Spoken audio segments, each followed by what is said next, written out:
James Casbolt MI6, Buried Alive. By James Casbolt / Michael Prince. Copyright James Casbolt / Michael Prince. All rights reserved. http://www.jamescasbolt.com/index.html. Chapter 1, Mannequin. My name is James Michael Casbolt. The following is my life and testimony. I was born in London in 1976. I was chosen for an intelligence agency mind control and genetic enhancement program before my birth and was born into the program known as Project Mannequin. This project is one of the most secret and classified projects in this country, and this is the first ever book written about it. I was born into the project because of rare genetic attributes that I possess, which the handlers of the project are looking for also, because of my family's involvement in the intelligence community and the Illuminati. My family descends from the French royal family of the French Revolution on my father's side. My grandfather was involved in naval intelligence in the Second World War. His name was James Casbolt. He was also a high-ranking member of the Sindlesham Grand Masonic Lodge in Berkshire. Berkshire is a major centre of activity in the UK for what has come to be known as the New World Order. He was a Zionist Jew and also heavily involved with Rupert Murdoch and ran his own printing company after the war. My uncle was an MI5 operative in logistics. His name is Brain Casbolt, and my father was a MI6 operative. His name was Peter Casbolt. My father was also known under many different aliases in the intelligence community. My stepfather, Neil Pettit, was a high-level executive of an aluminium metal company called High Mets, now called Service Metals. This company was based in Newbury, practically right on top of the AL/499 facility. Neil had a military defense contract with the MOD and worked underground at RAF Welford connects underground to the AL/499. He also worked at Harwell Genetics Labs in the area and Boscombe Bay Down Military Unit in Wiltshire. Both these places are heavily connected to Project Mannequin, as we shall see later in this book. I also have a relative called Charles Casbolt. Charles had so many kills during dogfights in the RAF during the time of the Second World War. There is a war hero website dedicated to him on the internet. Google Charles Casbolt to see this. My father was involved in international drug trafficking operations, bringing millions of pounds worth of illegal drugs into Britain from the 1960s onward. He worked with associates of MI6 operative Howard Marks and operated in Rome, Spain, the Middle East, and other places. MI6 and the CIA have become infamous for this, and the drug money is known in Secret Service circles as non-appropriated funds. This money funds covered projects that need to be kept off certain official government records. Many of these issues, as well as my involvement in Project Mannequin, will be made public for the first time in this book. I have had constant death threats, and even intelligence people die in very suspicious circumstances hours before arranged meetings with me. However, the mission of getting this highly classified information to the public and exposing the people perpetuating the horrors of this medical project is bigger than me and must be made public. The disregard for human life and suffering compares with the Nazi scientists' genetic and mind control experimentation in World War II. Project Mannequin is a mind control and genetic manipulation program run by the National Security Agency, NSA. Although the NSA is officially the United States government, they run many covert black projects in many countries around the world. The NSA is fast becoming the world's most powerful secret service and is currently taking over much of the global intelligence apparatus. Project Mannequin was started in 1972 and is still being run from a 6-level underground facility beneath the small town of Peasmore in Berkshire, a few miles from where I grew up. This underground base is so secret that the local residents of Peasmore are not even aware it exists. This NSA facility, known in intelligence circles as the AL/499 base, is located 200 feet below the village. There are entrances to the facility at Greenham Common, known as Bravo Entrance, which is now sealed off, Watchfield Military Science College, Delta Entrance, and Harwell Laboratories in Oxfordshire. There are entrances to the base in Lambourne and Welford in Berkshire. The underground base at Lambourne is the Area 51 of the UK, with many exotic, anti-gravity aircraft stored there. The project involves the kidnapping of targeted civilians and also certain intelligence and military people. Some of the intelligence and military personnel have volunteered for the project, but many have not. Almost all of the civilian guinea pigs have not volunteered and have been used against their wills. I was sold into the project. Many of the civilians have also been used in the project from young children. The reason is to create programmed sleeper agents using sophisticated electronic hardware-based hypnosis. These individuals are programmed by the NSA to carry out future tasks, set by the NSA, and become hitmen as adults. Sleepers are people who carry out a huge variety of pre-programmed tasks with sometimes little awareness of the medical procedures in Project Mannequin because of advanced memory erasure techniques. A large part of the project focuses on creating espionage agents and assassins who have undergone genetic enhancements, which will be discussed in greater detail in this book. Project Mannequin is actually a type of school I grew up in. I have been trained since the age of 5 at the AL/499 and other military bases around the UK. I carried out my first covert assassination for the intelligence community when I was 16 years old in Brighton. This may sound unbelievable to many people, but a vast amount of evidence will be presented in this book. Most people do not know what the intelligence community actually is.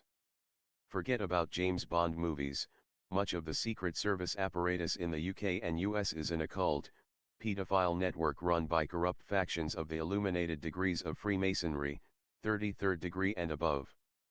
Everything in Project Mannequin is organized by the Jewish Kabbalah occult system, using such esoteric methods as numerology and archaeometry, advanced remote viewing. Even the name James Casbolt means valiant, decorated warrior of death and destruction in Kabbalah numerology. You can check this yourself on the Kabbalah calculator available on the internet. My security number in Project Mannequin was X4566-2, and I was a commander of a 5-member unit that consisted of 4 males and 1 female. Even this was based around the Kabbalah, as the 5 members each represented one of the 5 elements: air, water, fire, earth, metal/spirit. Our assassination unit was part of a 15-member Delta team, and the team was divided into 3 units. Each unit comprised of 4 males and 1 female. I was known as Commander Michael Prince. During my visits to the AL/499 throughout my life, I was taken through the Greenham Common Bravo entrance most of the time. Sometimes other entrances were used. At the Alpha entrance in Harwell Laboratories, there is a security area in one of the buildings. This security area, A, is guarded by 2 security officers who are both armed. At this area is an elevator that descends 200 feet to security area B. The elevator has 2 sections, one for personnel and guinea pigs and one for vehicles. The second security area is larger and has 4, and sometimes 5, officers that are all fully armed. Area B has 2 highly secure blast doors that will seal off the tunnel to the AL/499 in the event of an emergency. Security Area B has 2 vehicles in operation that travel back and forth from Harwell to Peasmore. The security officers escort all guinea pigs to, from, and around the AL/499. The medical subjects are drugged when they enter the facility.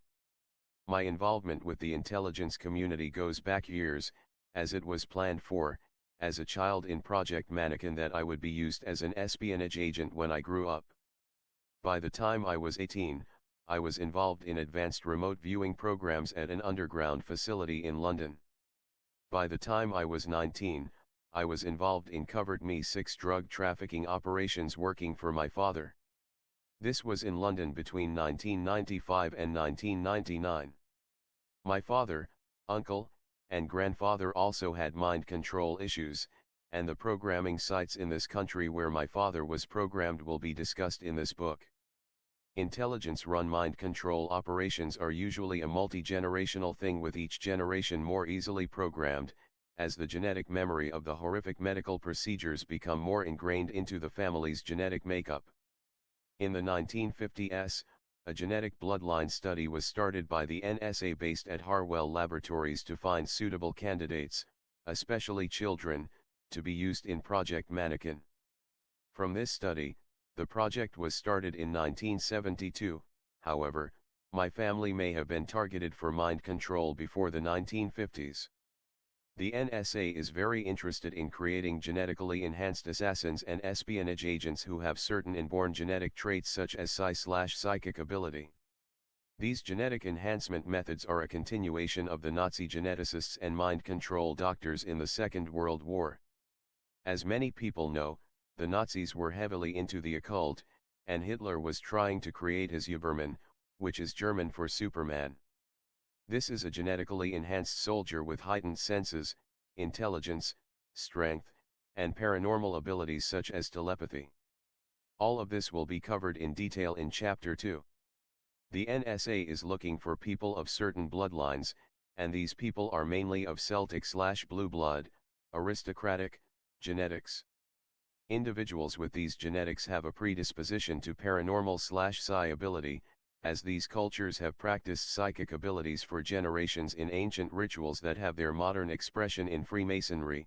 Therefore, it is in the genetic memory of people of these bloodlines, even if they have not practiced psychic ability themselves. There are generations of high-level Masonry in my family. Individuals of Celtic blue bloodlines have an Rh-negative blood factor. This is a very rare blood type and makes up about 5% of the population. Rh-negative means oxygen is processed in the blood differently to people with Rh-positive blood. The amount of oxygen processed by the body makes all the difference in unusual abilities. This is evident in arts like Tai Chi and yoga. There are also deeper issues, which connect to the so-called ancient Nephilim of the Bible. My father's mother was a French aristocrat named Vera Tillard. There were generations of high-level Freemasonry in the de Tillard family. The family line then went through Scotland and into this country. The Tillards have a coat of arms that is handed through the generations to the eldest son. Because of all this, my involvement with the global intelligence apparatus has been extensive. As I began to untangle myself from the project, I was directly helped by renegade factions in British intelligence and the NSA, who want to see Mannequin shut down. I was given an Umbra, one level above top secret, security clearance by this NSA faction and debriefed on deeper aspects of the program and things that changed me for life. Because of what I was told and shown, I will never be the same again. Most of this will be detailed in this book, and various official documents that have my name and number will also be included. There are both positive and negative factions in the NSA and British intelligence involved in an internal war with each other. In fact, the whole global intelligence community has descended into chaos with much infighting going on between rival factions, often in the same organizations. I was also given some technology that was created by the NSA in the 1960s, which opens up neural pathways in the brain to recover memories that have been suppressed in the mind control projects. Amongst other things, I have been provided with highly classified documentation that teaches how to control your own brain waves and master and take control of myself instead of the project controlling me. Brainwave control is a large part of Project Mannequin, and people breaking free of it need to be able to control their own brain waves. These self-mastery methods I have taught are similar to very advanced meditation, but using machines and advanced physics created by PhD biophysicists. I am now 31 years old, and around this age, the neural pathways in the brain that hold back memories of mind control procedures often begin to open up, and the victim begins to remember in detail what happened to them in the facilities where the procedures occurred. Often, a sleeper is killed before their 30th birthday because of this. This is known in intelligence circles as being thrown from the Freedom Train. Freedom Train is code speak for the vast numbers of civilian victims who are being used in the many mind control projects in this country and abroad. Specific programs that hold instructions for tasks, and even enhanced abilities, are installed into Project Mannequin victims' memories. In the project, you are taught things like how to access psi-ability and how to tag a room, a person, a vehicle, etc., advanced combat, crowd control, psychological warfare, torture and interrogation techniques, etc. This information is stored in compartments in my mind that only the handlers of the project had access to and could bring forth using hypnotic triggers. That was until my memories started to come back in detail in 2006, and the amnesic barriers around these compartments began to break down. With the right help and my deprogramming efforts, I am slowly accessing more and more of this information. At least 5 mannequin programs and a whole bunch of related sub-projects have been uncovered in me. These have been installed into me and are classified under Greek letters, which are also the name of specific brain waves. For example, alpha, beta, delta, gamma, theta, and omega. The theta program is a psi/telepathy program that enables me to physically see scalar-based radio sound waves. I can also manipulate these sound waves with my mind. The most important technology the intelligence community uses is scalar/radio sound based. You can therefore imagine how important this ability would be to an individual involved in espionage. The brain has the ability to receive, give off, and manipulate radio waves. If you hold a glass or a shell to your ear, the static-like hissing sound, like the sound of rushing air, is the glass or shell acting as a container and capturing the radio sound waves that the brain is giving off. The brain has a telepathic receiver and transmitter that uses sound waves. In fact, thoughts are simply scalar sound waves that most people cannot see but are very real. Hence telepathy, televisions, and telephones. I have photos that will be shown in this book of me manipulating scalar/radio waves. It is possible to catch them on digital camera. Imagine my surprise last year when the parts of my brain that hold psi-ability from the project started to integrate with my everyday personality. I was seeing waves of light coming off people's heads, off of antennas on people's houses and cars, and off of mobile phone masts. I thought I was going crazy until one of my friends explained what they were and showed me how you can take pictures of these radio waves. It's a strange thing to describe. Sound waves look like someone has dropped a pebble into a pond, and ripples are coming out in circles and waves. From my understanding, sound is the secret of life, and PhD scientists who work for the NSA know this well. That is why advanced physics is kept so secret and out of the public domain. There has recently been a film released called The Secret, which claims that a person can create the reality around them using their thoughts. When I saw the film, I immediately noticed this was just watered down physics the NSA had taught me in the past. I have done things in the past year like getting my information out to millions of people through radio shows, magazines, and the internet using the methods I was taught by this positive cell in the NSA. They call this MPO, Manifest Production Observership, and LERM, Light Encoded Reality Matrix.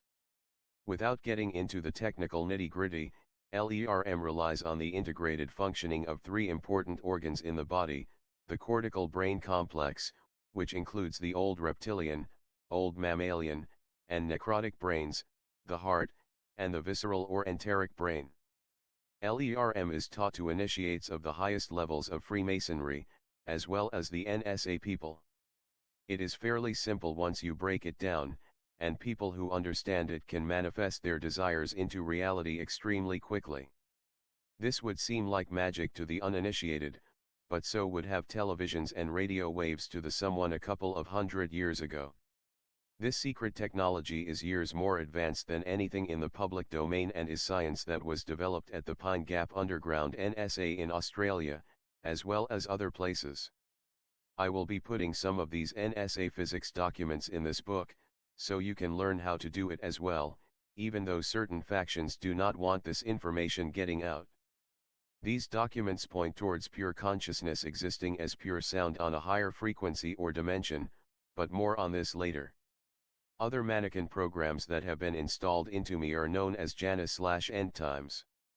Janus is a sleeping program that activates when major events happen, like 9/11 and the coming plan for martial law in America, which some researchers refer to as the New World Order. Janus is the two-headed Roman god of change. I am actually against time to be deprogrammed before events like martial law in America start to happen. If I am not deprogrammed in time, I may be used by certain factions in the global intelligence community to advance their agendas. Private security firms are now being set up in the UK, run by programmed operatives and connected organized crime members, to run the country when the police cannot control the chaos. Such firms as Noonan Security in Manchester, run by Manchester crime lord Dominic Noonan of the Noonan crime family. I am sorry for his recent loss when his brother was murdered, but big things are planned for these militia-type groups. An ex-Secret Service friend of mine, who I will refer to as Carl, was even in the process of setting one up in Cornwall with ex-hitmen on the payroll. He asked me if I was interested and said he was recently in the Middle East securing funding from the Zionists in Israel. I know other genetically enhanced men who have had millions of pounds and dollars in procedures spent on them. Some of their stories will be presented in this book. Some of these individuals have not been used out in the public yet and are on ice waiting for their Janus programs to activate. I was recently sent intelligence regarding a 19-year-old man who recently disappeared in the US after breaking his programming. It turns out he has many of the above-mentioned NSA programs installed in him. I have read his deprogramming session reports, and he is among a growing number of people who have approached me to get out of similar projects. I have hypnotic commands that have been installed into me called Wernicke commands. These were given to me in a drug and electroshock state when I was hypnotized in the project. Some of these Wernicke's commands, put in me by NSA doctors, are: this is not happening, never talk about this or people will think you are crazy, if you talk about this people will hate you, this is all a dream, this is a movie, if you start to remember you have a panic attack, if you start to remember you will die. Mind control is just that, total mind control of an individual so they can be triggered into doing anything the handlers instruct. These programs can be activated using hypnotic triggers such as keywords and phrases, and patterns with certain and long radio waves that activate tiny microchips injected in the body. There are photos of some of these chips in this book. The cranial implant I had in 1988 when I was 11 years old was an old Tetra series device. I have now been upgraded but was not told the name of the piece of hardware. As long as the hypnotic trigger is in the right sequence, the sleeper can be activated. Sleeper agents can be activated for tasks over the phone, as well. The following is a procedure used by Project Mannequin to set tasks and upload data into cranial implants that victims of the projects have been installed with. This is done by computer at the AL/499. Pre-programmed tasks for sleepers have been installed into the base's security computer years ago, as the project has a life plan for individuals to advance its agenda. This information was given to me by Barry King, a former AL/499 security officer. 1. Base security computer finds individual's phone number, and dials. 2. Assume the individual answers the phone. Hello. 3. Base computer then checks voice print, if matched, then continues. 4. Electrical code signal is sent down the phone line to activate the microchip inside the individual's body. Once this happens, the person is hypnotized and in a trance. A code is then relayed over the phone. This is an example of a real mannequin code: Lima, 1, 1, 7, 2, Bravo, Mike. 5. The individual awaits further code and instructions. 6. A second electrical signal is sent down the phone line, followed by the remaining code. The puppets are mobile, and it is we who pull the strings. 7. The individual is now fully primed and ready to either receive or send data and receive task details. If someone else answers the phone and the base security computer does not recognize the voice print of that person, then the call is terminated. If an answer phone is on again, the call is immediately terminated. As I said, you can be tasked to do anything, so it is very important to be deprogrammed. This is not easy, though, because when one layer of programming is uncovered, another one is usually found underneath it. It can take years to strip away the layers, as so many programs are present. The White Tiger program is a combat program that uses martial arts, and it automatically kicks in if I feel threatened. I have been practicing martial arts since I was 6 years old, as my mother would force me to go to karate as a child. In Project Mannequin, if one family is being used, then all of the other immediate family will be, too, to a lesser degree than the targeted person. This is a security method, otherwise the close family would realize something is very wrong with the targeted person and start to investigate. I have a 9th Q grade in Shotokan Karate, a 6th cup in Taekwondo, and have years of experience in boxing, kickboxing, and Kung Fu through training at many different clubs in Reading and Cornwall. I also fought a French kickboxing champion in Coventry in the 90s, which I have on film, and have got the better of highly ranked boxing and judo champions in full contact sparring sessions. In one sparring session in 1998 when I was 21, I threw and solidly connected with 4 punches in just over a second. I have this on videotape and will be releasing it along with other footage on my website. There are many different types of agents in Project Mannequin, with different types of abilities. There is what is known as Type A and Type B, for example. Type A is a genetically enhanced human designed for combat with espionage capabilities. Type B is designed for espionage with combat capabilities. I am a Type B in the project. One of the first memories I have of the base from childhood was as follows: I was drugged at the time and the memory is still very hazy. When we arrived, I was taken into lab and strapped into a seat that looked like a dentist's chair. There was a large screen in front of me, and I was injected with another drug. I later found out the name of the drug. It is an accelerated learning drug called scopolamine. Another drug is also used, called dithanol C. One man stood to the left of the chair, and another man stood to the right. They were both dressed in lab coats. The man on the right said to me, "If you forget everything we've told you, try and remember one thing, he'll try and convince you that pain feels like pleasure." He pointed to the other man when he said this. Images then started to appear on the screen in front of me, and I do not remember anything after that. I managed to track down a man called Barry King, who was a former security guard at the AL/499 underground base, and went to visit him at his house in Essex. Barry showed me a diagram of these programming seats, which the NSA refers to as trip seats. A copy of Barry's trip seat diagram is in this book. I had never heard the seat referred as this before I became familiar with this man. The diagram he showed me was exactly as I remember the seat I was programmed in. There are computer banks to the front and rear of the trip seat and a control console in a room at the back and to the left of the trip seat. 2 seats, which the programmers sit in, are in this room. This security officer witnessed many of the strange things I saw in Project Mannequin.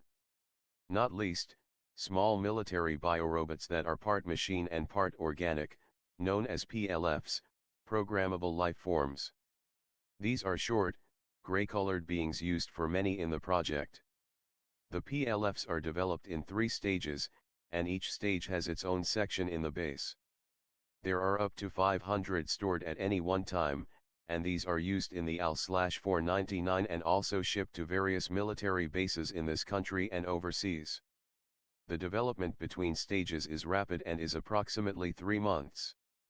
Depending on what the PLFs are being used for, they have 3 fingers and a thumb, and some have 4 fingers and a thumb. Again, sketches by Barry King are provided in this book of the PLFs and their storage areas. At many points in the project, I endured intense and horrific torture known as pain-pleasure reversals. This played a large part in the mind control and memory erasure procedures. This will be discussed in greater detail, and the reasons for this outlined. Because of this, I have parts of my mind that are buried alive in my subconscious. This, along with the fact that the procedures occurred underground, is the reason for the title of this book. The memories that I have uncovered about my part in the project are only the tip of the iceberg. However, with the time, effort, and working with the right professionals who specialize in deprogramming mind control, I will be able to put the pieces of my life back together. My motivation for doing this is to eventually be part of shutting Project Mannequin down and exposing the NSA personnel who are involved in this horrific mind control and genetic experimentation. I did not volunteer for this, and the people running the project, such as Mr. Whitmore, former head of the project, codenamed Sentinel, Mr. Sams, head of security, Mr. Hodge, Dr. Pearson and Dr. Perkovsky, Commander Clavius and Commander Breaker, as well as the new generation of scientists, doctors and torturers, will pay dearly. Chapter 2, The Return of the Watchers. The reason this book is the first of its kind is because, along with my testimony, it includes official letters of recommendation and verification from high-level operatives in the intelligence community. One of these men is a member of the 33rd degree of Zion Illuminati.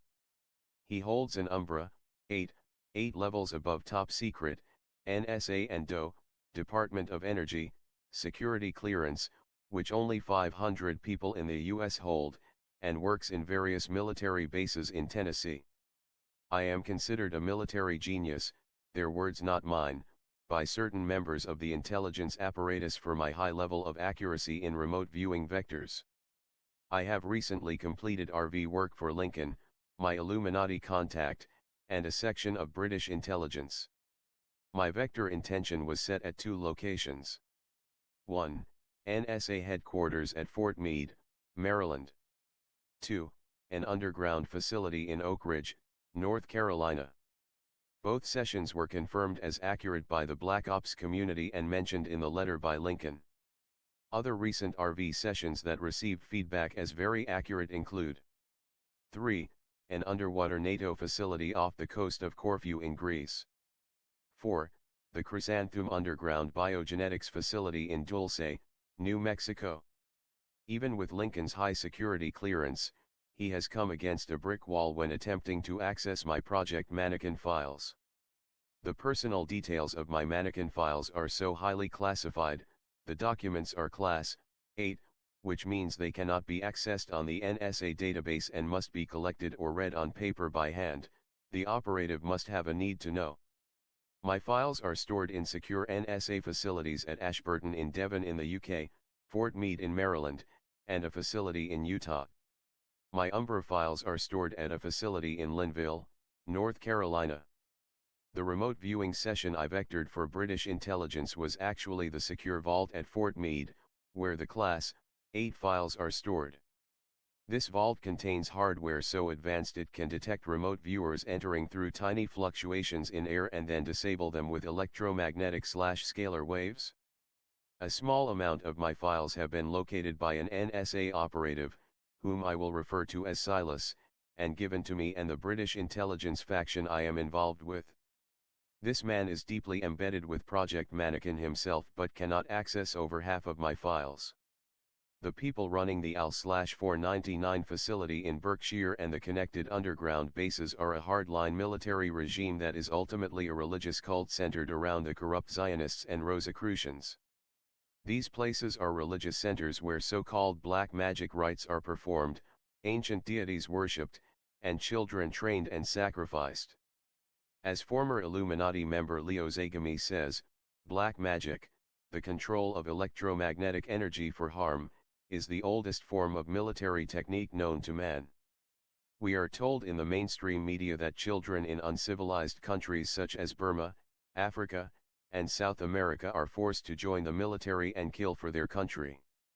Well, guess what people, this exact same situation happens right here in the UK and the US, you are just not told about it.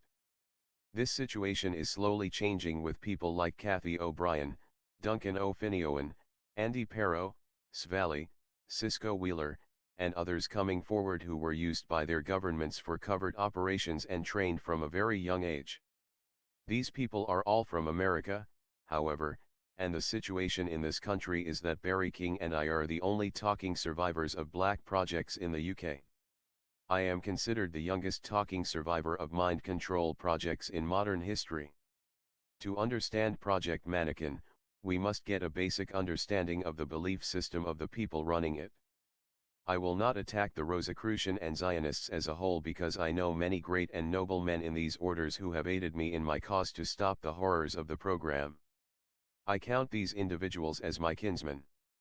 From my understanding, many of the secret religious orders of today, such as the Magi, the Zoroastrians, the 33rd Degree of Zion, the White Lotus Society, the Rosicrucians, etc., are divided into two main factions. One is loyal in their beliefs to the so-called fallen angels, who were loyal to the fallen angel Lucifer, at the time of the Great Flood mentioned in the Bible. The Magi and Zoroastrians are known as the Muslim Illuminati and have centers in the UK, such as 440 Alexandra Street, Harrow, Middlesex, HAZ9TL, tel. 020-88660765. There are also Muslim Illuminati centers in Rayners Lane in London. The Rosicrucian Illuminati have centers in the UK at places such as the Francis Bacon Lodge in Peckham, London, and their HQ, which is at Greenwood Gate, Black Hill, Crowborough, TN61XE, tel. 018926539197. The White Lotus Society is known as the Chinese Illuminati and has over 250,000 assassins working for them. Former 32nd degree Mason Benjamin Fulford has been in contact with me and offered me protection by the White Lotus Society if I came to the East. However, this is not viable at the present time. Benjamin was threatened by ninjas working for the Western Illuminati when working in Japan and came under the wing of the White Lotus Society because of this. There is now open war between the two factions. Google Chinese Secret Society warns Illuminati to understand this. The fallen angels were known in Hebrew as Iron, meaning those who watch. This is translated into Greek as Grigori, meaning watchers. Other factions of these secret societies base their teachings around more Christian principles and the ancient Book of Enoch. This ancient text includes accounts of the Watchers, and many of the early Christian church leaders used the work from the 1st to the 3rd centuries AD. During the age of the Church Fathers, from the 4th century onward, the Book of Enoch started to become suppressed.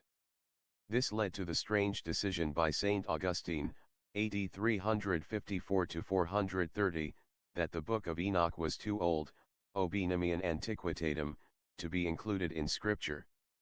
Rabbi Simeon ben Jacques also worked toward the book being pushed underground when he declared that all are cursed who believe angels are flesh and blood beings that physically came to earth.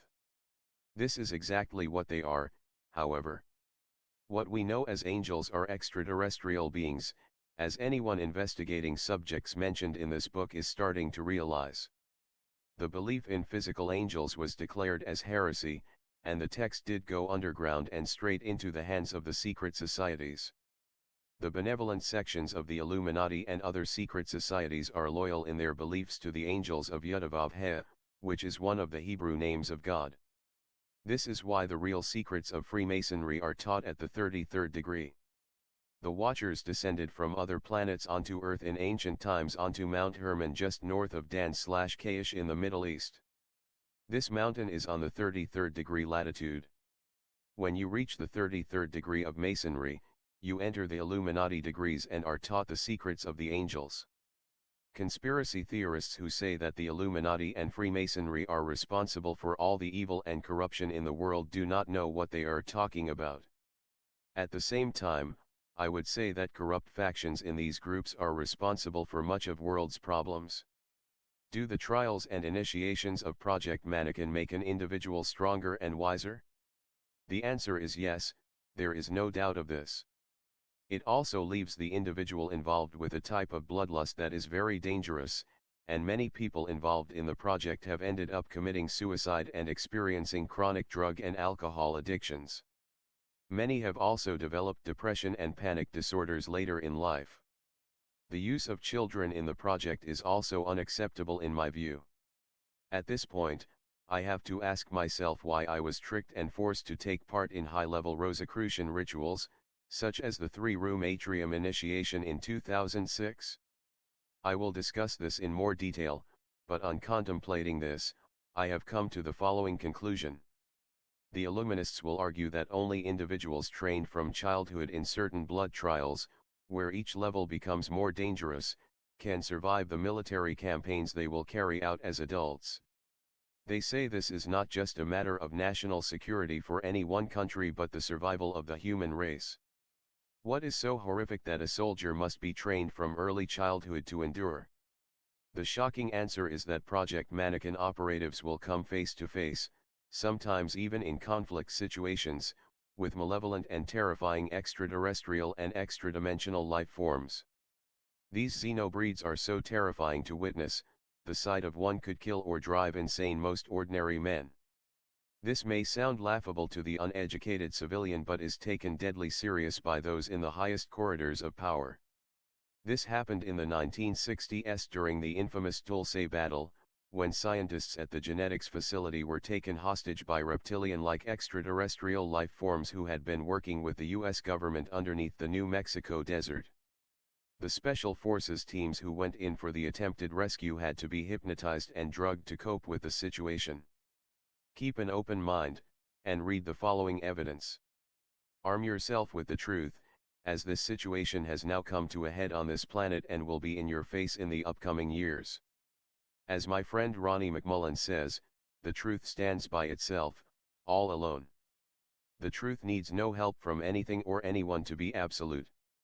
Some things are facts, and the following is the absolute truth. In 1945, the infamous Project Paperclip was started. This program was run by British intelligence and the American organization called the OSS, Office of Strategic Services. Paperclip involved bringing the leading Nazi scientists in mind control, genetic engineering, and other technological areas to America and Britain after the Second World War. The CIA was created 2 years after this in the American National Security Act of 1947 to handle the massive number of mind control, cloning, and other covert projects that were born from Paperclip. The NSA is the sister organization to the CIA and is now a more powerful entity. 1947 was also the year of the Roswell crash and when Israel was formed.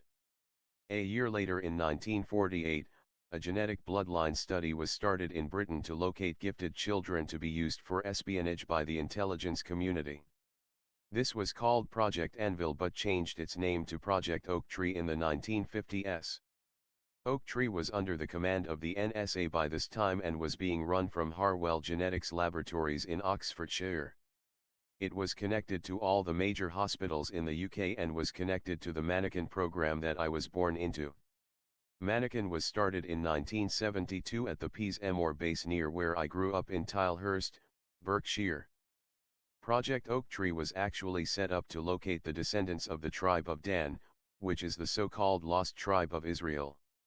These Middle Eastern people were of white skin, and the descendants are not actually lost but kept secret.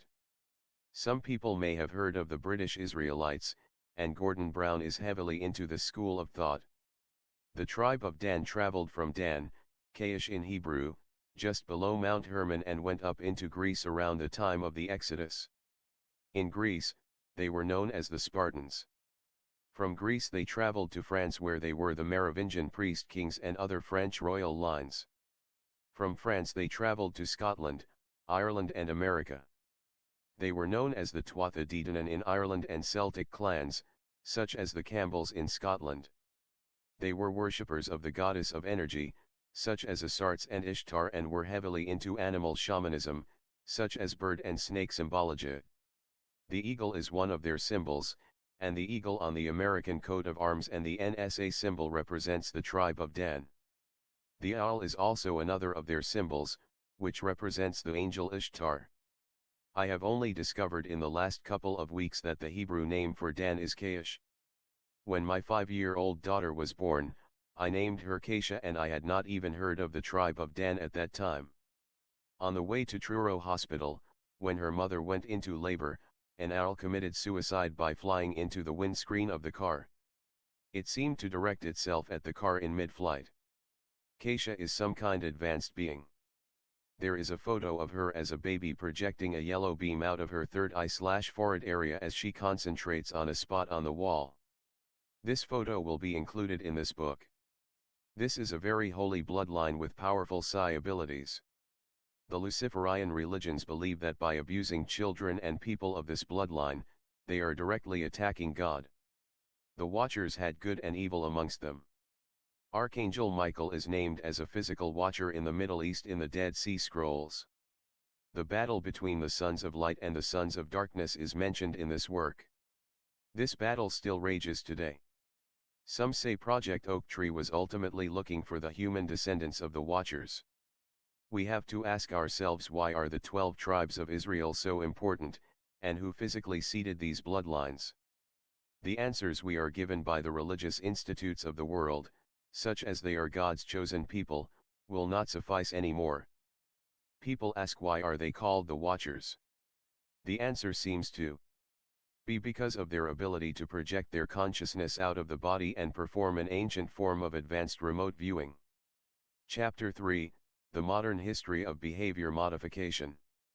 By the 1970s, a huge number of mind control projects in Britain and America were underway, as they became rampant and started to affect many areas of society. During the Second World War, the Nazis were involved in creating genetically enhanced soldiers and spies with psionic and psychic ability, such as telepathy and telekinesis. They were known as Übermen, which is German for Superman. They were basing their new man on a race of warrior Pleiadian humanoids they had come into contact with from Aldebaran. The German scientists developed a technique at the concentration camps known as trauma-based mind control. They discovered that if you could systematically traumatize an individual, particularly before the age of 5, their mind would shatter into different parts, which the German doctors called alters.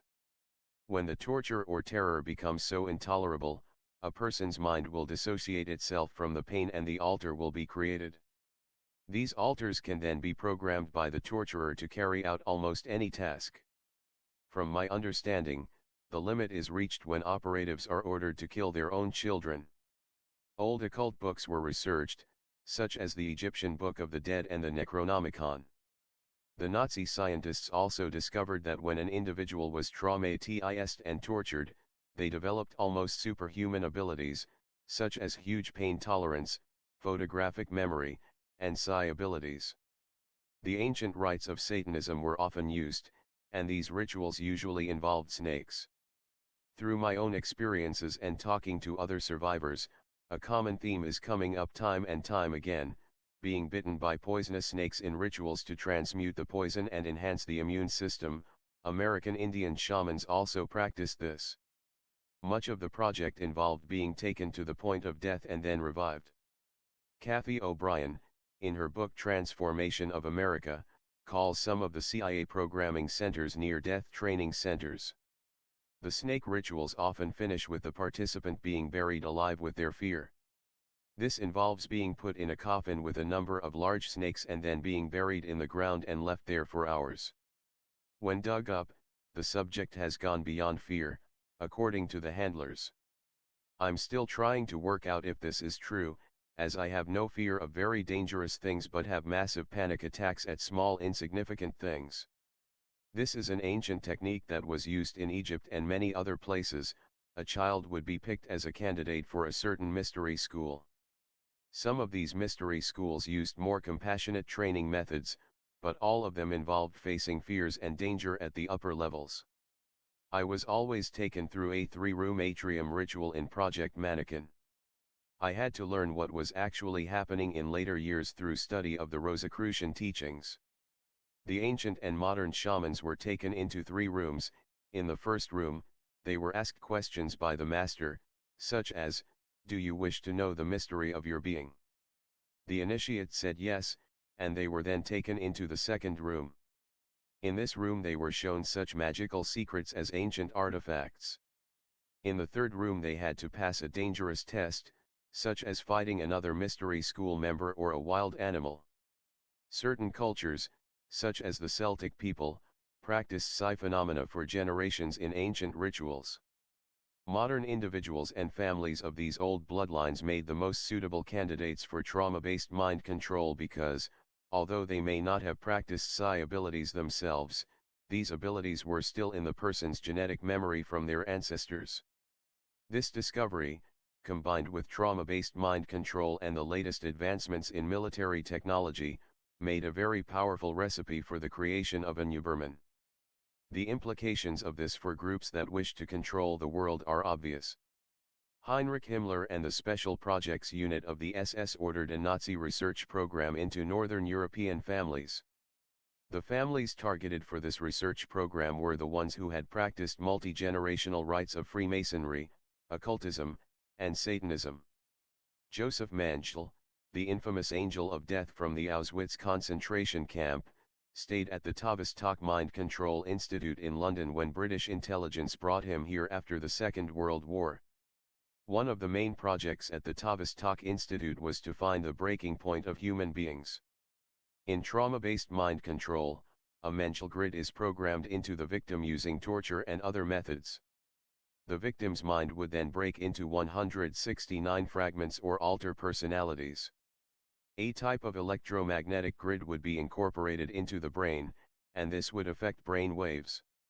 With the use of cranial implants, an artificial alpha wave transmission could be sustained in horrific situations. This would enable the operative to stay completely calm in intense situations. Each alter holds memories of the specific mind control procedure and is unaware of the existence of the other alters because of amnesic walls between them. Certain medical symptoms of this procedure have become known today as MPD, multiple personality disorder, or DID, dissociative identity disorder. In mind control cases, each alter or personality can be programmed for a specific task or ability and then called forward using hypnotic triggers. This is done by the handlers of the relevant mind control project to activate the ability and complete the task. These alters are also programmed with post-hypnotic suggestion to forget the task afterward. Only the handlers of the mind control project can call forth the different alters, as only they know the correct hypnotic codes, triggers, and keys to do this. If the mind control victim is a sleeper, a civilian who lives in the public community, even the closest family members of the person will have no idea that they are DID.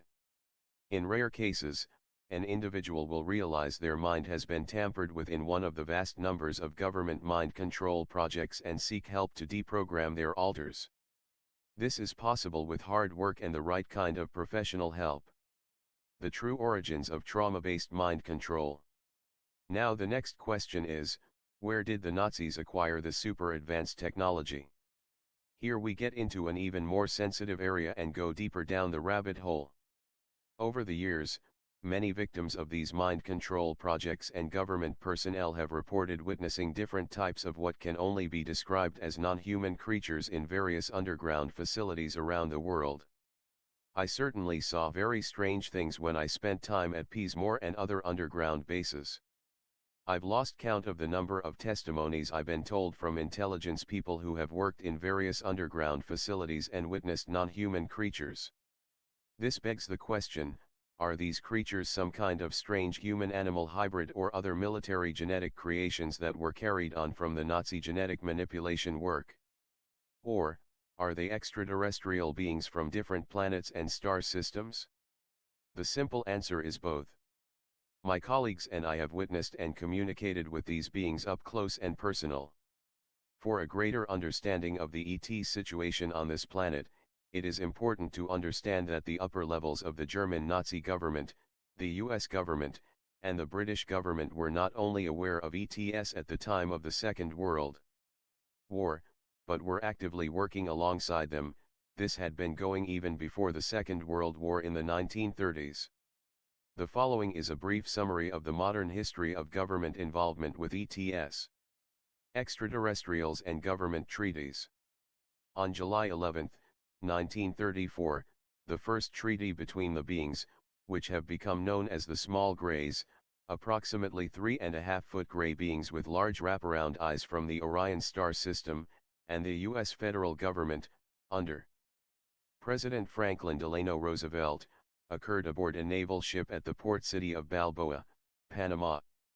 This was one of the most important events in human history because it thrust us into a role we were not prepared for as regards becoming host to a malevolent, extraterrestrial race. Although there are benevolent Zayton Greys, These entities did not have humanity's best interests at heart. The US government completely disregarded the Constitution of the United States by doing this and not telling the American people. It was here that the agreement was first made between the Greys, who were actually representing a race of reptilian-like beings from the Draconis star system, and representatives of the US intelligence community. The treaty stated that in return for the Greys providing high technology, the US federal government would allow the Greys to proceed unhindered with human abductions for use in an ongoing ET genetic program. The Americans stated they would only agree to the terms if a list of abductees was provided to the government and the abductees returned unharmed with their memories of the event erased. The Greys provided anti-gravity devices, metals and alloys, environment, free energy, and medical technology in return for this. These Greys basically said they would provide this hardware in exchange for being allowed to infiltrate human society on all levels. This they did and started to replace important world leaders with clones under their control. 7 years after this treaty, in 1941, the Greys approached the German government and Hitler. A treaty was then arranged with the Nazis. The Greys offered mind control and other technologies to the Germans, and in return wanted human subjects to conduct their genetic experiments on. The information I have is that Hitler told the Greys they were not to touch the German Aryan people but could do what they wanted with the people in the concentration camps. In the last century, Germany and America have been the main areas of Grey and reptilian invasion, as you can see by the vast amounts of people going missing in America lately. This is why the Nazis were so involved with cloning technology and experimentation on twins. Approximately 20 people in the US and Germany at the time would have been directly involved in the Grey/human treaties. The information was kept on a strictly need-to-know basis within the governments and secret services. Little has changed regarding Grey, government, and concentration camp issues. We now have the Grey, Draco-reptilian, and government sellouts in Britain and America who are torturing test subjects as we speak, installed into underground concentration camps. Many missing people end up in these facilities and are used as slave labor and test subjects. There is a large underground concentration camp under Salisbury Plain in Wiltshire. Most of these evil places are built on sacred land, such as Stonehenge, to distort the vortex centers. I went to this facility in 2006, taken there by a Delta Special Forces team by plane, and witnessed some of these martial law experiments. One of my former NSA/DO contacts was named Dean Warwick, who died on stage in suspicious circumstances at the Probe International Conference in Blackpool. Dean worked at the Los Alamos and Alamogordo underground facilities in the New Mexico desert. Dean also worked at an underground facility in Hawaii. He saw Greys and reptilians walking around at the Los Alamos facility and also witnessed human test subjects in cages there. Employees at these facilities go through a process known as desensitization before they are allowed in the high security areas, where they may come across ETS and disturbing tests going on.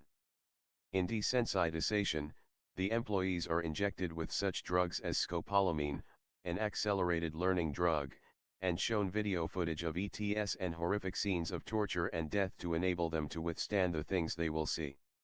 It is mostly the short Greys that employees of underground bases will come across, as the Draco reptilians keep themselves away from human interaction most of the time.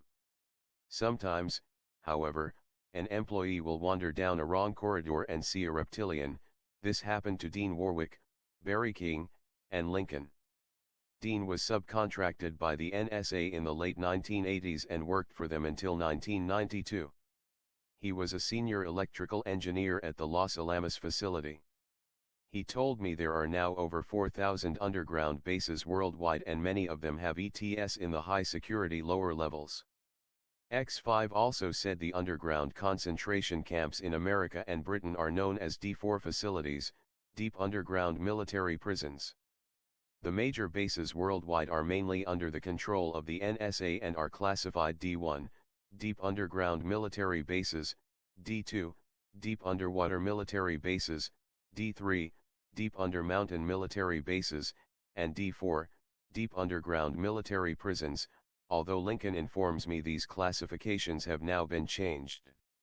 The Grey and Draco reptilian ETS working together with the upper levels of different countries' governments is known by intelligence insiders as MIEC, Military Industrial Extraterrestrial Complex. Another NSA contact, X3, told me that a global Masonic apparatus above the 33rd degree is controlling upper levels of many governments of the world. The 33rd degree is officially the highest Masonic degree, but in reality, there are many degrees above this. This Masonic degree is the first real level of trust, and most Freemasons never get above the lower blue degrees. You are either born into a certain bloodline, or you do something that sets you apart from Joe Public and are brought into the elite inner circle. On level 33, a Mason often gets access to the highly classified areas of the MIEC. This Masonic degree is known as the first level of illumination. George Bush Sr. is reported to be above the 42nd degree and is deeply entrenched in the MIEC. Insiders also refer to the MIEC as the octopus. The octopus spreads its tentacles. As the MIEC began to expand in the early 40s, the second extension of the 1934 Gray and U.S. government treaty was signed in 1944. This treaty was renewed every 10 years from 1934 to 1964, and the treaties still are being renewed today. Lincoln has just recently visited the Chrysanthemum Biogenetics facility in Dulce, New Mexico, as a new archive system is being set up there. A scientist who has worked there since the 1970s informed him that a new treaty has just been signed. If people want to know the name, email me and remind me to ask Lincoln. I will then attempt to put this information into the public domain. Dr. Dan Burisk of Area 51 informed the public that one of the more recent treaties goes by the code name of Tau with a specific number after the word.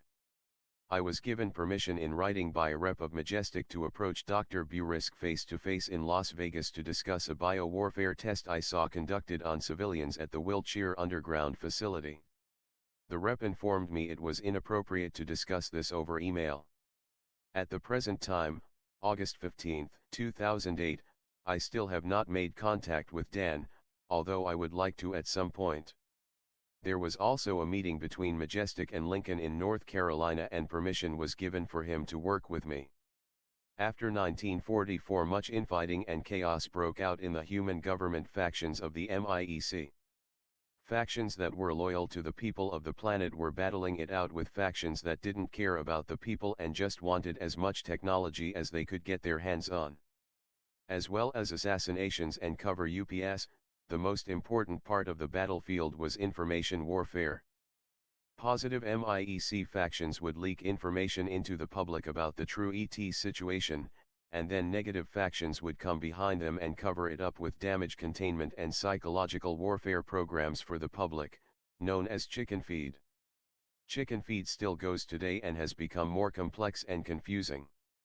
Without wires, intel speak for inside connections, it is almost impossible to know what is really going in the world. The NSA is all over the internet.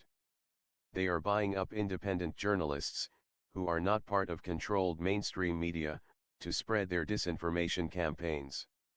Hollywood is a major vehicle for this, and the protocol seems to be this: any details of covered projects leaked out are made into a film or included in sections of films, so the uneducated public dismisses all the information as science fiction.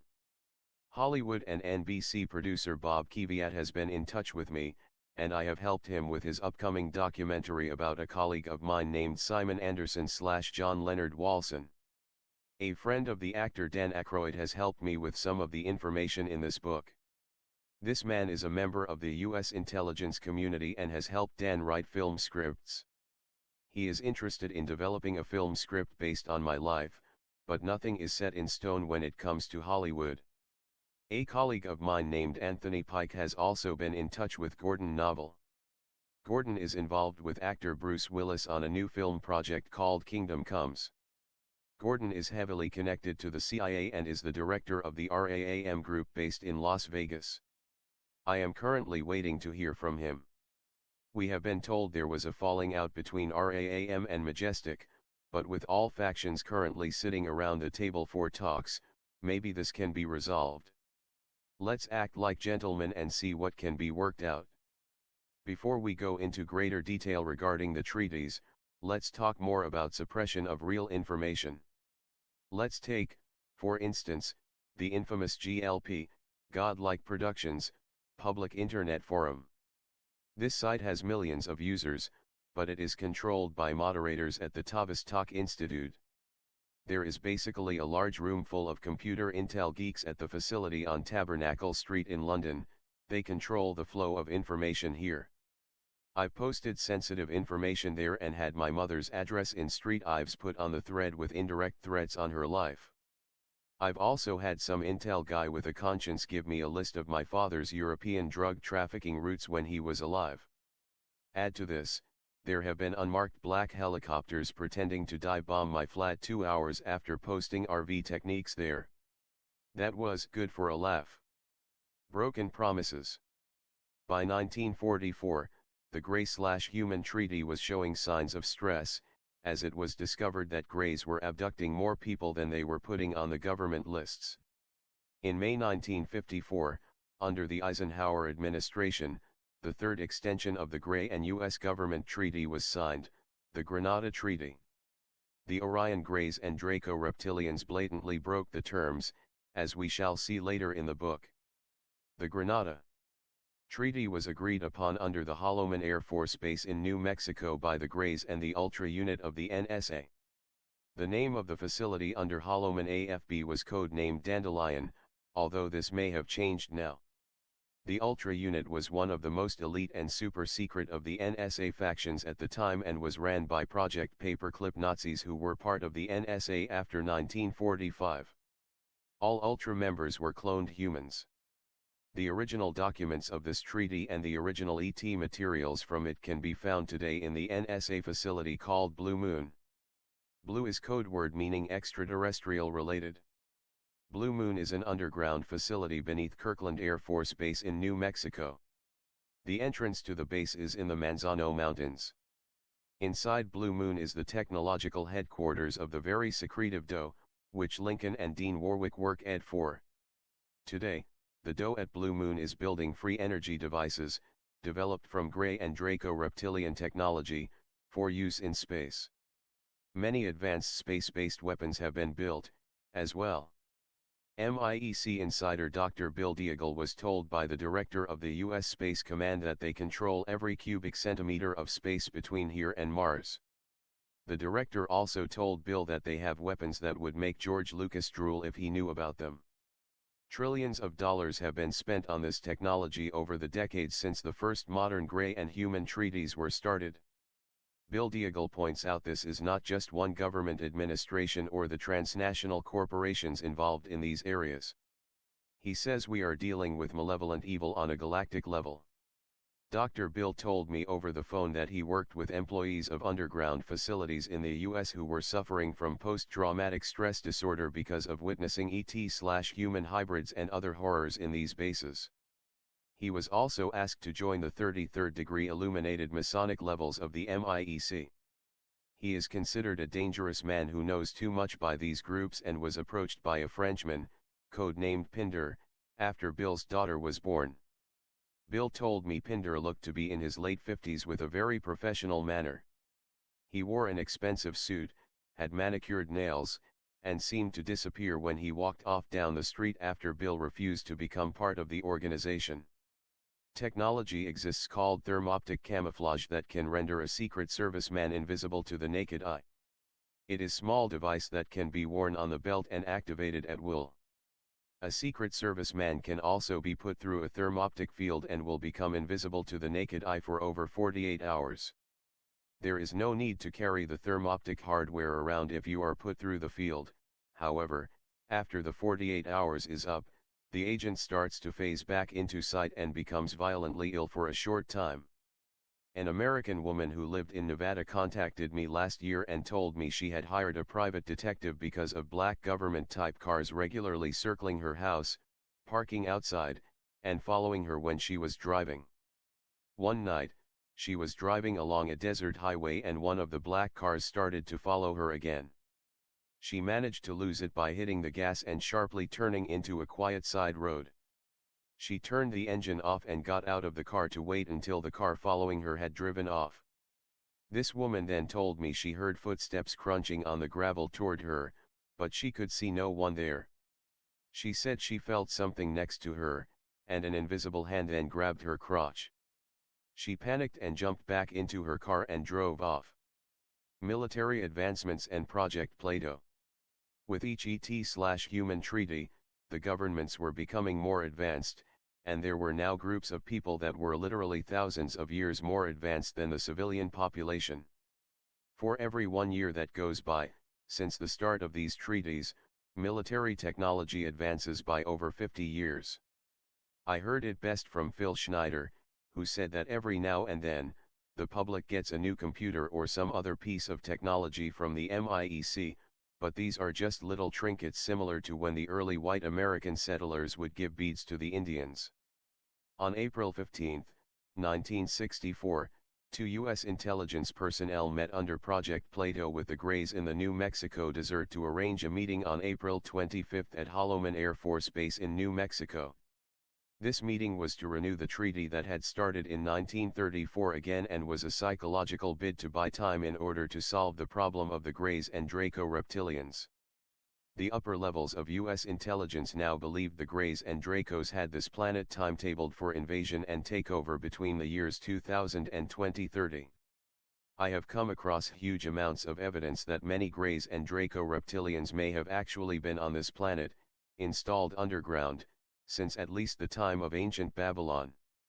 They may have been covertly subverting the human surface population over a long period of time in preparation for the return of the fearsome Draco Prime overlords from Alpha Draconis. Around 1887, several disc-shaped craft were observed in the sky. In 1887, U.S. President Grover Cleveland created a secret committee to investigate these objects. He secretly funded the 5-member group. Grover Cleveland was the only U.S. president to serve 2 non-consecutive terms. He was the 22nd and 24th President of the United States from 1885 to 1889 and 1893 to 1897. A team run by the 5-member group called the Suits, as they wore black suits, questioned many eyewitnesses. Members of the press were contacted and asked not to report the sightings to the public. John G. Carlisle, Speaker of the House, headed the 5-man committee and they advised the president not to release the information until the facts were understood. The more information they gathered, the more they realized this was a job too big for the small committee. Benjamin Harrison became the 23rd president, and John Carlisle retired as Speaker of the House to devote his time to the strange disc craft. The secret committee then became a secret division of the U.S. government called the Central Group. The Central Group's headquarters was set up in tunnels below Washington, D.C., code-named the Land of Nod. Most of the federal government did not know about the Central Group. At this time, England began seeing strange flying craft. In 1896, the English skies were full of glowing orbs that crisscrossed the sky in the day and night. Queen Victoria appointed a secret group to investigate these flying objects, and secret studies in England led to contact with the Central Group in the US. They quickly joined forces and became the United Nations Intelligence and Tactics Agency for Aerial Phenomenon or Central Unit AAP, also known as UNITAAP or UNITAP. UNITAP was divided into 4 sections. Their symbol became a red cross within a circle, which was associated with the planet Mars. In 1933, Central Unit AAP was officially shorted to the code name Central Unit. Later, this name was leaked in England, and a cover story was created involving various science fiction stories to cover the real activities of UNIT. After this time during the ET and human treaties, UNIT took control of the central core of the National Security Council, NSC, NSA, CIA and ONI, Office of Naval Intelligence. Other study groups were then hired to get deeper into the flying disc matter, such the Jason Scholar Group, Project RAND, and Page Research. These groups were connected to MAGIC, Majestic Agency for Joint Intelligence Command, also known as Majestic. Magic security codes were Magic Umbra, Critical, and Ultra. Ultra was above top secret. There is talk of introducing new code words for classification systems. Lincoln has heard the words Corona, AIMPOINT, Hypernova, and ARC. In 1951, there was a Majestic meeting in Paris, France, in which the organization expanded to take in other countries. The cover was MJ, Magnetic Journey, Studies. Majestic was also known as MJ, 12. They met with key powers in 12 countries, the US, England, France, Germany, Canada, Denmark, Russia, Sweden, Norway, Poland, Greenland, and Colombia, with links to other countries in South and Central America. Chapter 4, The River of Love. Project Nanmu and Hale Bopp. At the time of the 1934 Gray and U.S. government/UNIT Treaty in Panama, UNIT was involved in the secret infiltration of reptilian ETS into the western U.S. joint underground bases. Many of these bases were hidden underneath Indian reservations, and the primary bases were in Nevada, Arizona, New Mexico and Utah. From this point on, the reptilian beings came to this planet in force every 13 years, 1934, 1947, 1960, 1973, 1986, 1999, 2012. Many of my contacts claim this may be the date of the final Draco-reptilian invasion, but I cannot be certain about this. In 1986, the white-colored Draco Prime arrived into our solar system in the Draconian planetoid, which we know on Earth as the Hale-Bopp comet. The Draco Prime, traveling from the planet Typhon in the Draconis star system, was checking on how the takeover of Earth, which they call Sol 3, was coming along. Hale-Bopp kept making course alterations because it was under intelligent control and was photographed with an object behind it, which was a Draco Prime mothership. Hale-Bopp incited a great degree of panic in the human population because we are telepathic beings who can feel danger. This was notable in the mass suicide of the followers of the Heaven's Gate cult that was reported in the mainstream media. They said Hale-Bopp was being followed by an alien spacecraft. I was told by an NSA contact, whom I'll refer to as X3, that the Heaven's Gate cult was under U.S. intelligence trauma-based mind control and that Admiral Bobby Ray Inman ordered the triggering of Omega alters in the cult members. A lot of people in the intelligence community are not going to be happy about me naming old Bobby Ray, but the truth is all coming out now. Omega is a self-destruct, suicide alter that can be triggered in a mind control victim. The reasons for doing this seem to be to discredit all the talk about an alien spacecraft behind Hale-Bopp and to make it seem like religious hysteria.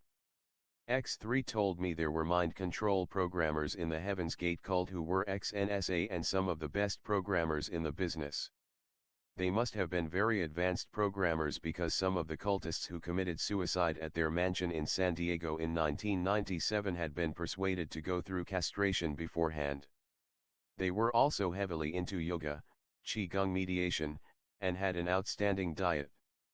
X3 says because of this, they had made telepathic contact with the Draco mothership behind the Hale-Bopp comet. He also said that Admiral Bobby Ray Inman had ordered a hotshot, intel speak for a scalar weapon attack to activate sleeping mind control programs in people, and a white van pulled up outside the mansion with NSA agents inside who were armed with frequency generators to remotely trigger the Heaven's Gate sleepers. The following information comes from a U.S. intelligence community contact, X13, who is the friend of Dan Aykroyd. He says the Heaven's Gate people were connected to DARPA, Defense Advanced Research Projects Agency, and a government group that currently controls the Internet, called SAIC.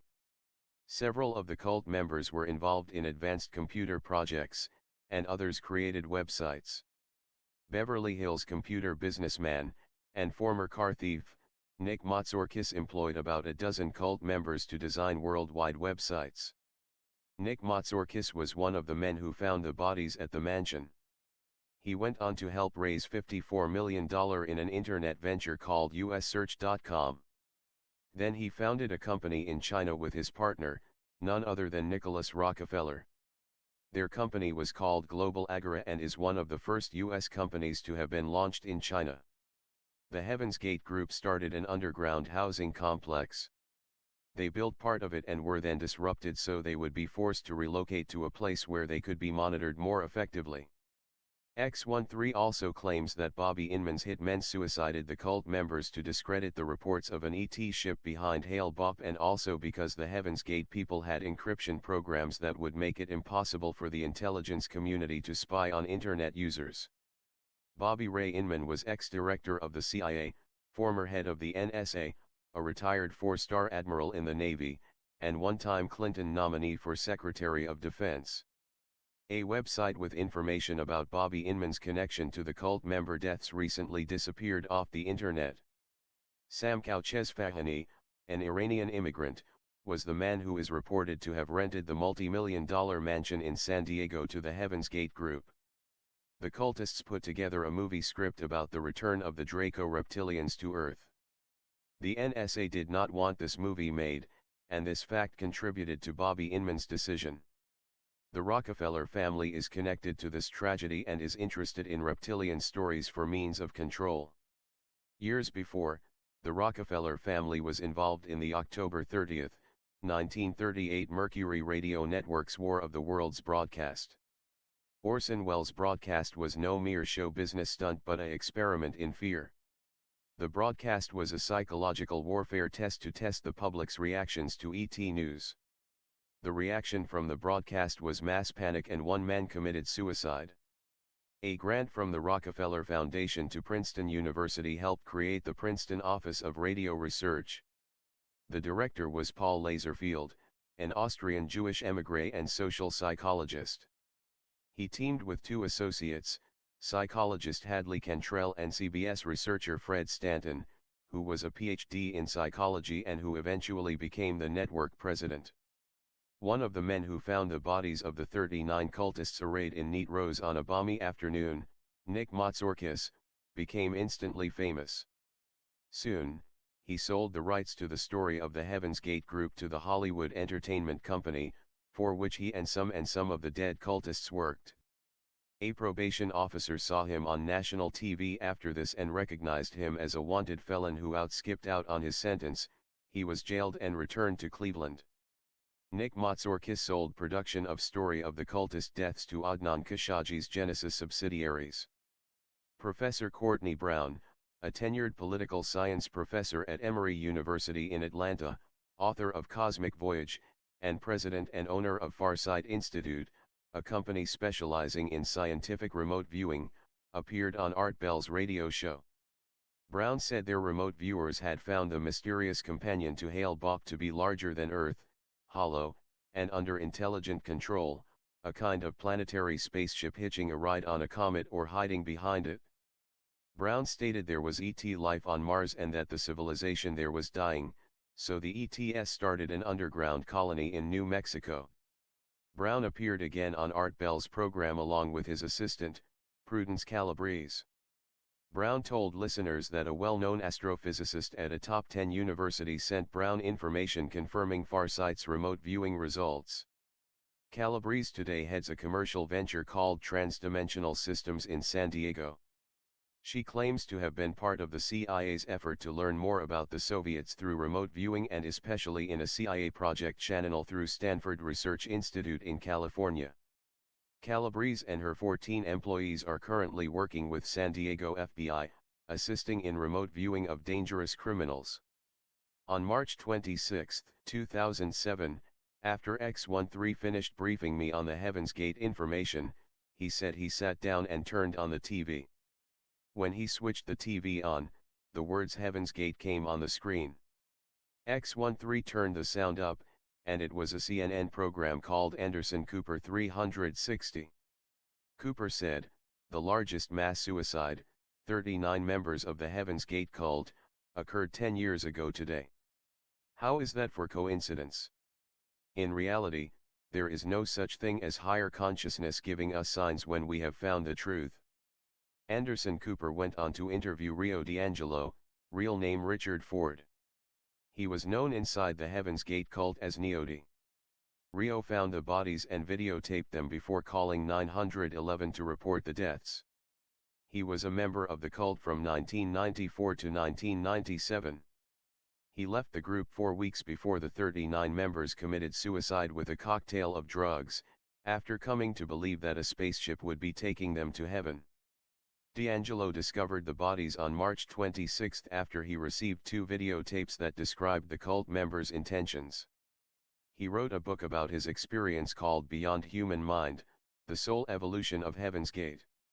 In a Newsweek interview, D'Angelo also said Heaven's Gate cult leader Marshall Herff Applewhite was frightened by the 1993 police siege of the Branch Davidian compound near Waco, Texas, and thought the FBI was stalking his group. D'Angelo said the cultists thought there was no gender at the next level, so they adopted an androgynous look and shunned sex. Once Applewhite got castrated, 5 other cultists did the same.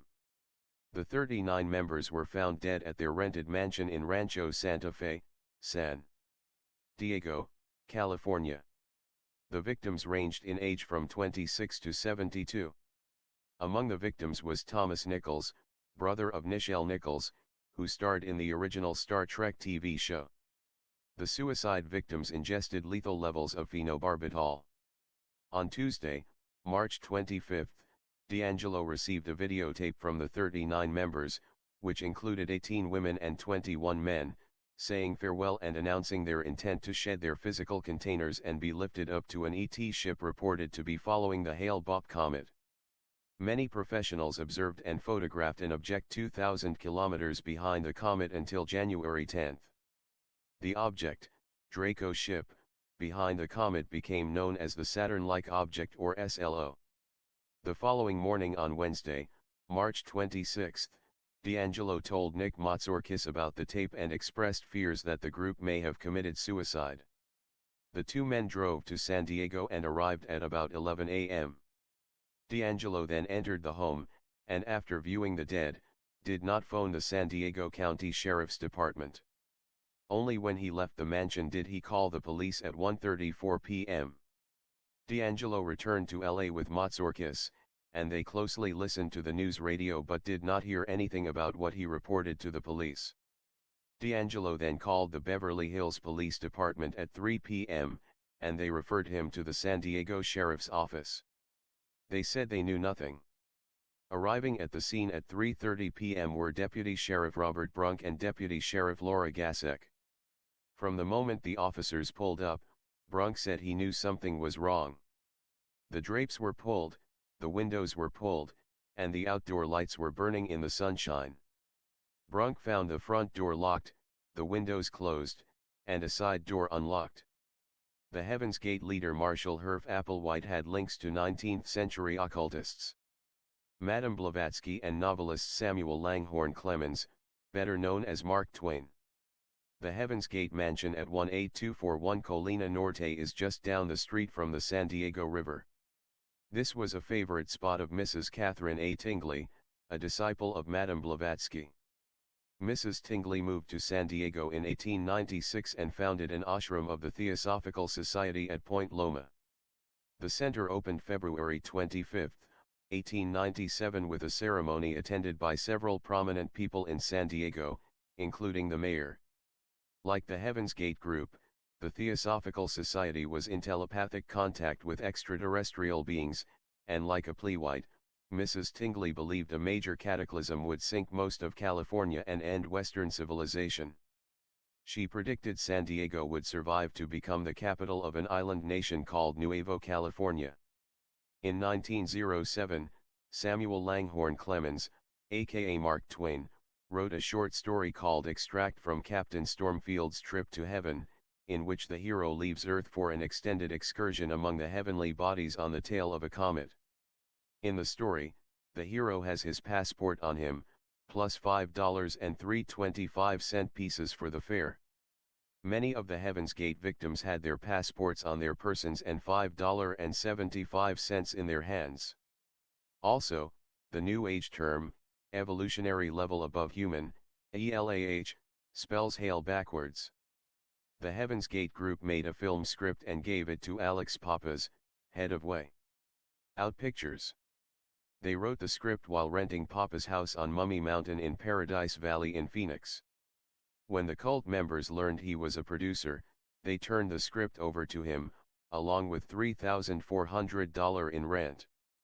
When Alex Pappas was asked by a journalist if all of this was slightly apocalyptic, he replied, "Are you kidding? It's the flavor of the day. It's a very Shakespearean type of story." Pappas said, "Good versus evil, a big battle." Without giving away the ending, he promised the script would be perfect for Hollywood. "Good wins in the end," he said. Titled Beyond Human, Return of the Next Level, Pappas said, "The screenplay came in a bit wordy, what with all the talk of aliens tromping around Earth trying to find humans suitable to zap up to the Orion Nebula. It was also crowded with characters. The original draft featured more than 100 speaking parts. But the authors were willing to modify their script and bring it down to a more manageable level. But it is something very, very valid. The allure, of course, is that while most viewers would regard the film as snazzy science fiction, the authors swore it was the straight-up truth. They died believing they were the chosen few hitching that spaceship ride to the next level of human evolution, said Danielle Furlano. While the Heaven's Gate members apparently poured most of their creative energy into the screenplay they gave Pappas, they also drafted the outline for another movie. This one's a sweeping history of Earth's encounters with alien beings as observed by wise and mysterious orbs. "It's very bizarre," said Furlano, who read the script for the second movie. "They'll talk about the reptilians and greys and orbs all arguing about ownership rights to Pluto. The first Heaven's Gate media spin-off may be a half-serious, half-snide documentary based on video footage of the cult members discussing their philosophy at Boise State University in Idaho." Freelance producer Sergio Myers plans to market the 90-minute tape through his company Rising Sunday. He founded a UFO group called Believers of the Unknown.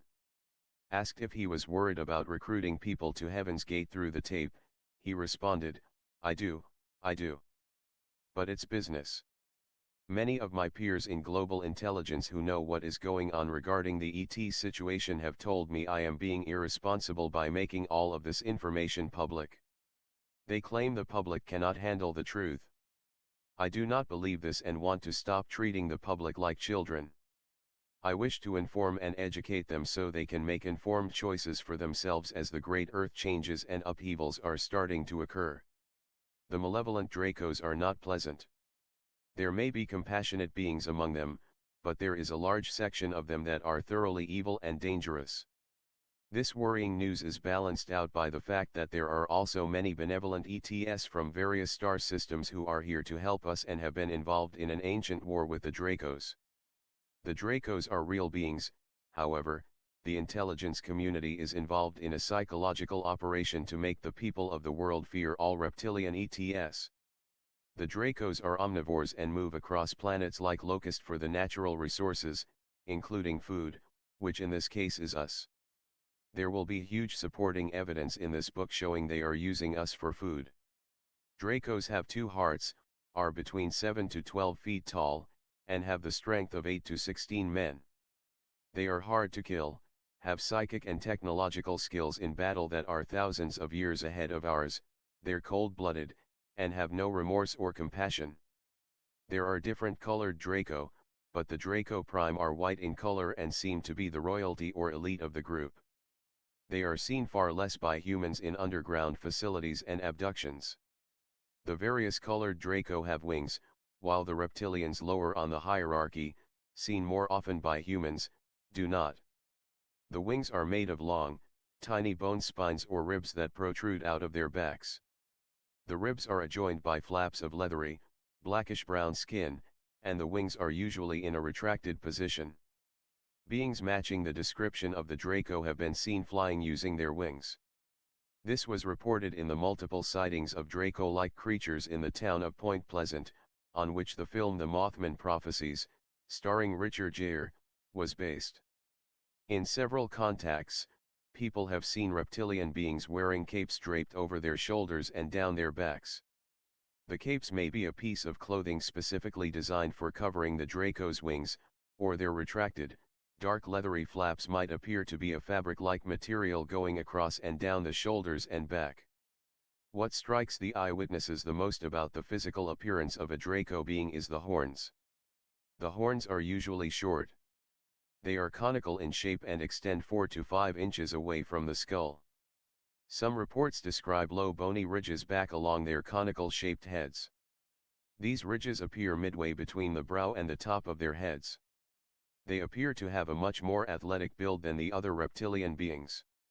Their upper torsos are extremely lean, and their neck muscles splay out from the base of their jaws to their shoulder blades.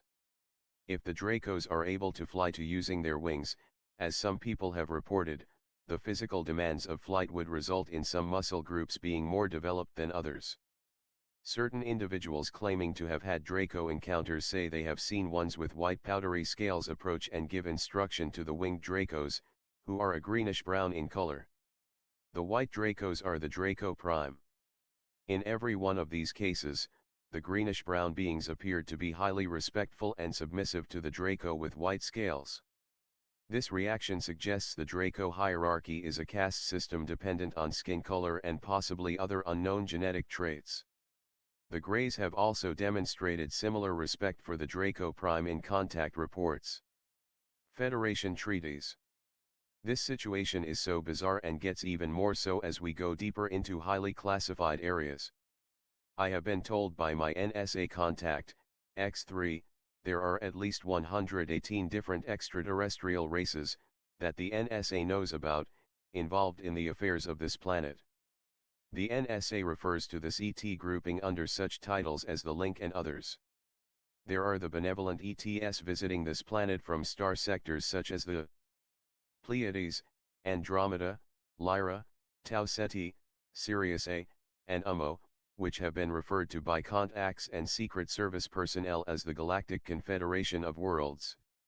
Here we are going into complicated Star Wars-type exopolitics. However, there are benevolent factions of Orion Greys and Draco Reptilians and evil factions of Pleiadians, for example. This is obvious, as in any race there are good and evil elements. I wanted to just make this distinction clear because in the so-called New Age movement, there is almost a religious type of obsession with New Age advocates claiming all reptilians are negative and all Pleiadians are here to save us from them. There have also been human/ET treaties with these compassionate races, and their motivations and actions in these areas seem to prove their intentions. In 1934, a group of Pleiadians, tall humanoid beings with blonde hair and blue eyes, approached the U.S. government, under the Roosevelt administration, in an effort to work out an eventual military disarmament arrangement. The U.S. government refused, so the Pleiadians approached Hitler and the Nazis instead. I believe by this time, the Draco Reptilians had taken control of much of the upper levels of the U.S. federal government, and the human puppets would not give up their military weapons. Part of the covert reptilian agenda is to massively reduce the world's population by wars to reduce resistance, if and when the time comes, to the final Draco invasion. The Pleiadians worked out a treaty with Hitler and the Nazis that in exchange for technology the Nazis would not attack the Jewish people. The Pleiadians tried to stop all of this, and their treaty with the Nazis held together until around 1941. I cannot get a very clear picture of what happened after this, as the information is so tightly compartmentalized. It is also hard to see through the massive amounts of propaganda that came out after the Second World War. There was a plan to repopulate the Jewish community from Germany to Madagascar, but this didn't happen because the Madagascans wanted no part of it. The Nazis developed their advanced saucer-shaped aircraft from the Pleiadian technology after the Pleiadians purposely crashed some of theirs in Germany to honor their part in the treaty. The Nazi craft were known as Honba and Vril. The Nazis were not able to copy the Pleiadian anti-gravity drive but found ways around this. By 1941, the Pleiadians pulled out of the treaty and would no longer deal with Hitler and Nazis. It was at this time that the Greys approached them, and this is where the Nazi trauma-based mind control technology came from. On February 20, 1954, around the same time as the Grenada Treaty, a delegation from the Galactic Confederation of Worlds approached the upper levels of the US government. This was an effort to limit the death and destruction of the Grenada Treaty and weapons developed from it. This delegation met with the Eisenhower administration in an unsuccessful attempt to reach an agreement on the US government's thermonuclear weapons program. Some say the stumbling block was that the Federation ETS were not willing to provide technology that might have been used by the military-industrial factions of the Eisenhower administration. Others say many factions of the upper levels of US government were under heavy Draco mind control by this time, and there was no way they were going to give up their nuclear weapons. These protective and peace-loving humanoid ETS also refused to be co-opted into the emerging military, industrial, extraterrestrial complex in the US, Britain, Russia and elsewhere. The Luciferan Wars. The Galactic Confederation has a policy of non-intervention in the history of a planet's developing population. However, like any council, there will be different viewpoints. Now we get into the real secrets of the angels and the ancient galactic battle known by the Pleiadians as the Luciferian Wars. The simple fact is that the beings known in religious texts as Lucifer, Michael, Azazel, Raphael, Gabriel, and Uriel were/are physical extraterrestrials. Michael is originally based around Aldebaran in the Pleiades, Azazel from the Sirius, Raphael from Regulus, Gabriel from Fomalhaut, and Uriel from Antares. However, all these beings have ultimately deep connections with the Pleiades star system. Lucifer has a very complex story and cannot be covered here. At one time, before the rebellion of the being, they were all ultimately taking orders from Lucifer, and Azazel outranked Michael. Some say Azazel was the first to rebel when God told him he must serve humans, as they were created in his image.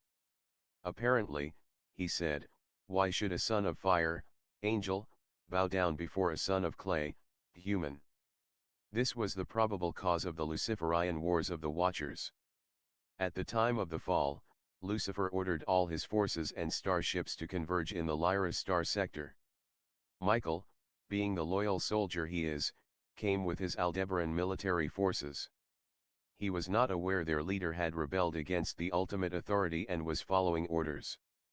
When he arrived in the Lyra sector, he realized what had happened, and this was the first stage of the war. Azazel and 200 Watchers opened a stargate from Lyra and were the first rebels to arrive on Earth on My Herman. They were quickly pursued by Michael's forces. However, Michael was warned by Uriel that he and his forces would be pulled into incarnation cycles, because of Earth's gravity, if they prosecuted this military campaign against Azazel and his forces on Earth.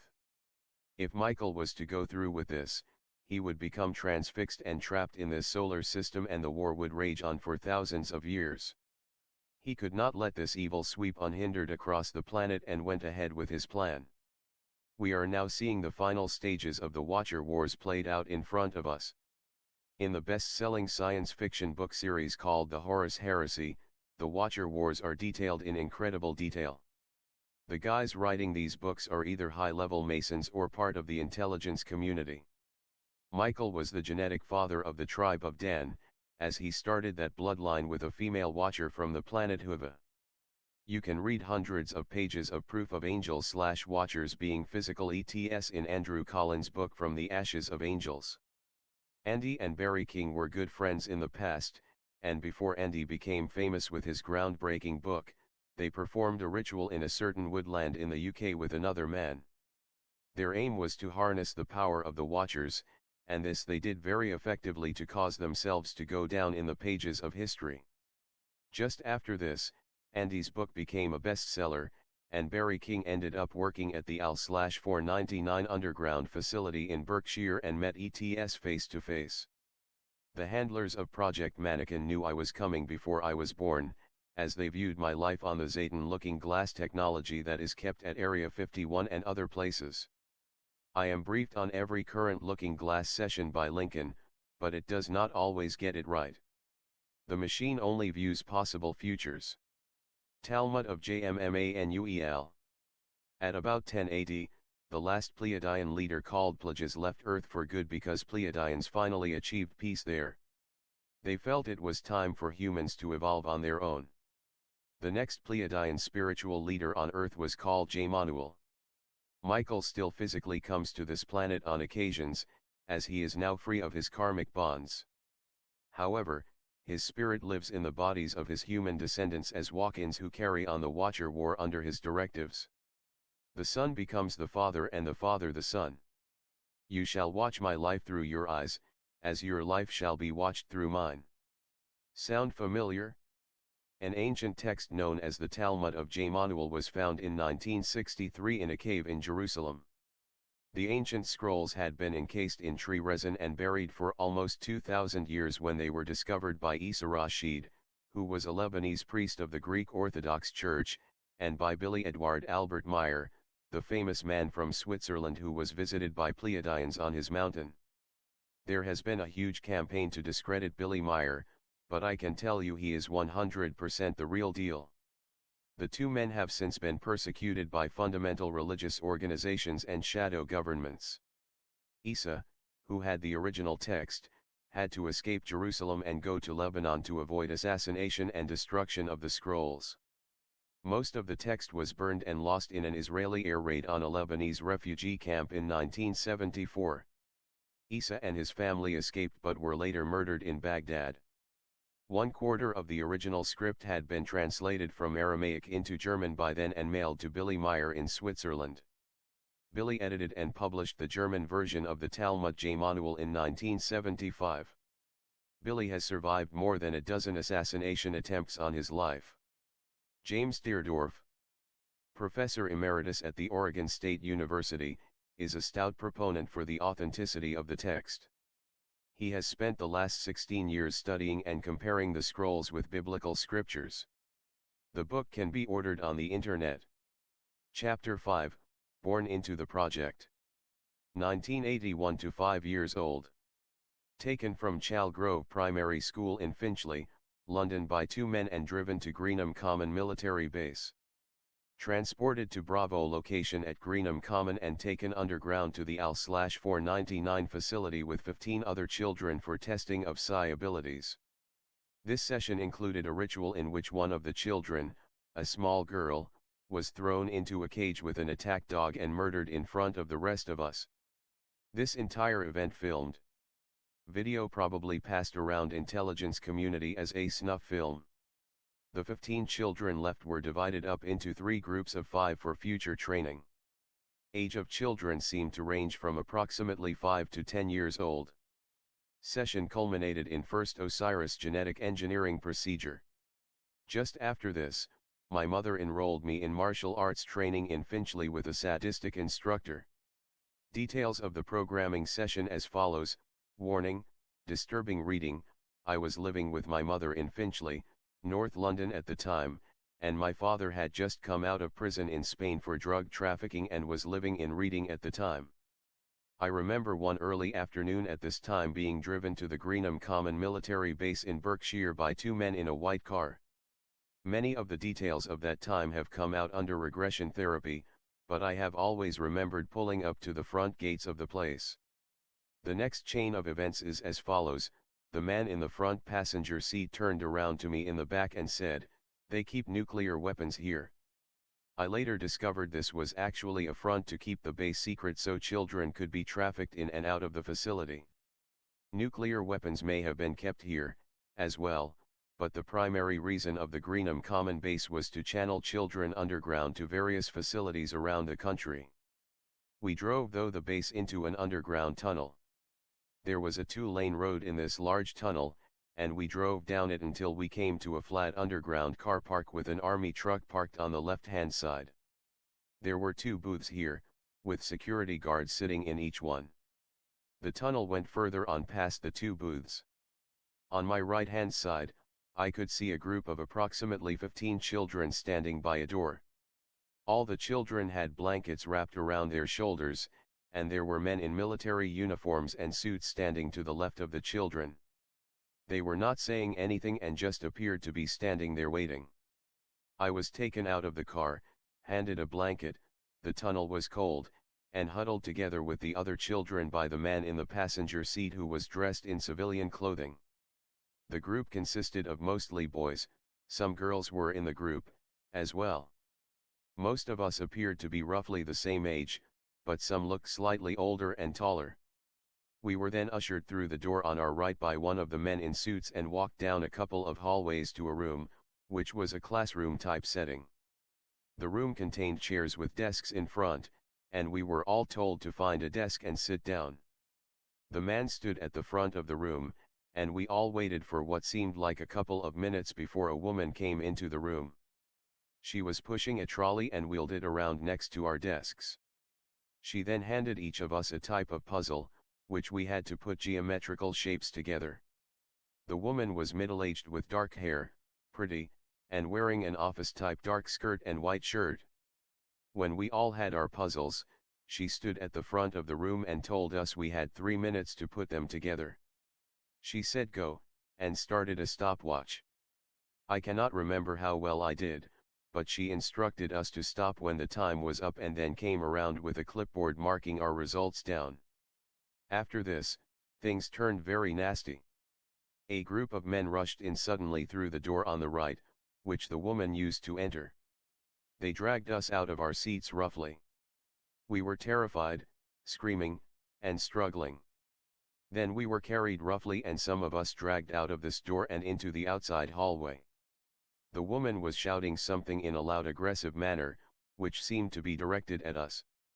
Still screaming and terrified, we were then strapped onto gurneys and wheeled down a couple of corridors into a medical-type setting and injected with drugs by doctors in lab coats. We were then wheeled down more corridors into a large, darker room with many large cages that housed large dogs and what appeared to be large wolves. I also remember hearing the sound of large cats, tigers or lions, and other animals deeper into the room, but I could not see that far into the darkness. The men who had dragged us out of the classroom were standing there with the woman, and she ordered them to unstrap us from the gurneys. This they did, and we all stood together huddled for protection. By this time, the drugs had kicked in, and we were in a state of chemical-induced calmness and compliance. The woman told us we were going to play a game to choose one. I also remember her saying something about the first chosen one, which now smacks to me of Masonic terminology. Add to the fact of female goddess energy being worshipped in Masonry, and many of the rites being controlled by a female mother goddess figure, I believe what happened next was a Masonic/Satanic ritual. The woman seemed to occupy the mother goddess role, as she then proceeded to hang a bunch of colored ribbons onto the wall on her left side and told us to pick one ribbon each. This we did and then stood back together again. She asked, "Who has dark purple?" and everyone looked down. The room was lit up with a kind of fluorescent or infrared light, and our ribbons glowed with a psychedelic aura. A small girl to the left of our group said, "I have," and the woman nodded to one of the men who then grabbed the little girl and roughly carried her towards a cage on our left. She was struggling and crying, and as we all whimpered in terror, he opened the door and threw her in with a large snarling dog that had been barking and going crazy since the man picked the little girl up.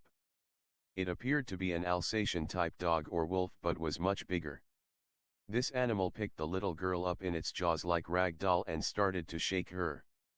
It is difficult for me to remember much after this, and I'm not sure I want to.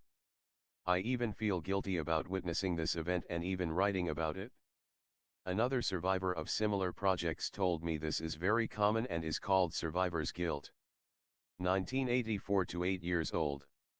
Taken by father from Brighton, when visiting him on holiday, to the Burnham Beaches Omega location in a private section of woodlands on government land. Subjected to snake shamanism rituals here. Again, most, if not all, procedures in Project Mannequin are filmed in the name of science. Father also programmed at the Omega location as a child and adult. He was regularly taken here as a child by his father. Details of programming session are as follows. We were staying in an expensive hotel, and my father went out to make a phone call. He returned to the room and told me we were going for a drive. I questioned him about the trip, and he said, "I can't tell you." We drove to Burnham Beaches not saying a word most the trip. It was just getting dark as we arrived. We parked and were met by another man who talked to my father. I was led away by this man. We went into the woods, and I saw people gathered there with robes and hoods. Some of them were holding some kind of lit staffs, which illuminated the darkness. They formed a circle around me and started to chant in a strange language, which looking back on it now, sounded Hebrew or Aramaic. Like in 1981, English terms, such as chosen one, were also included in the chanting. A woman in a robe approached me, this may be the same woman from 1981, holding a small, multicolored snake.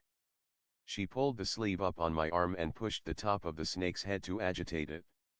It hissed, and she directed its head to my arm, which it then bit. The poison seemed to kick in quite quickly, and I went into an altered state and got very ill. After a certain amount time, I recovered, and some of the people who were wearing robes were now naked.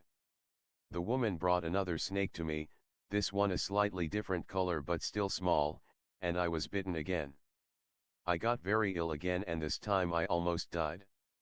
I was injected with a drug to revive me, and I recovered. I was then taken off to the left where a hole had been dug with a coffin next to it. The coffin was opened, and I saw it full of large snakes. I was in a very weak state and was lifted up and put in the coffin. I was then buried alive. It seemed as if I was buried for hours. There was no escape for me in the coffin, so I dissociated and went somewhere else in my mind. The larger snakes in the coffin seemed to be non-poisonous. 1986 to 10 years old. My mother and I moved to Reading with my stepfather. I was taken by two men while playing in the local woods at the end of Recreation Road, where we lived, and transported to the Al/499. As an adult, the little girl who lived opposite me got in contact with me out of the blue. She told me she had large memory gaps and remembered seeing TR-3/Firefly type Special Forces aircraft landing in the local woods when we were children. I was later contacted by NSA operative Silas and supplied my Project Mannequin file regarding this training session. Other contacts whom I trust in the intelligence community confirm this file as authentic. TS, R, CLAVIUSTS. Subject, X4566, 2, CASJ. Assessment for cover tasking. 1. Unstable implant, series Tetra, has made X4566, 2 unsuitable for liquidation COV ops. 2. Recommend X4566, 2 be retained for obsolete and released into general pop. For Fallowright double-blind testing. COMDCLAVIUS. October 4, 1988. Details of programming session as follows. A training area was set up in one of the large rooms in the Al/499, and a small audience came in and took their seats. A very famous politician, who I will not name at this time, was in attendance. I was to participate in a bare-knuckled fight with another of the older boys from the 2nd unit. Commander Clavius was my handler at this time. He was a dark-haired man with a thin to medium build and approximately 5'11" tall. Sometimes he wore suit pants, a white shirt and tie, and other times he wore a dark Special Forces all-in-one type jumpsuit that I have seen many people wear over the years. He had an American accent and bad breath. When the fight began, I hit the other boy with a right cross and knocked him onto the floor, then stomped on his head. At this point, the fight was stopped, and I was greatly praised by Commander Clavius. After this, a kitten was brought in as my reward, and then events turned savage again. The handlers always went from being extremely kind to sadistic in order to confuse you. I was handed a knife and told to stab the kitten to death. I refused, and the commander screamed in my face and started slapping me. I still refused, and the beating became harder. I started to dissociate and went into a kind of stupor.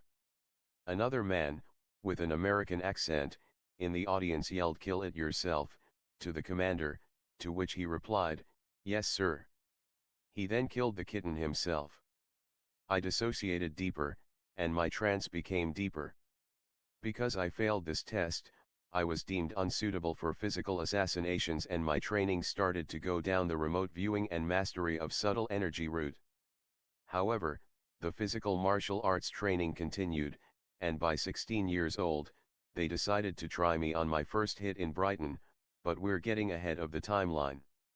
Session culminates in second Osiris genetic engineering procedure. 1989 to 13 years old. I started secondary school. My mother insisted I attend Deanfield School in Reading, which was much farther away from my home than from the other schools I could have attended. I later discovered that Deanfield was connected to Project Mannequin in more ways than one. Here I was the target of nearly every bully in the school. These boys were older, bigger, and stronger than me. I believed I was helpless against them. One afternoon, I was attacked on the field by two older boys who then proceeded to break my arm and some of the bones in my face.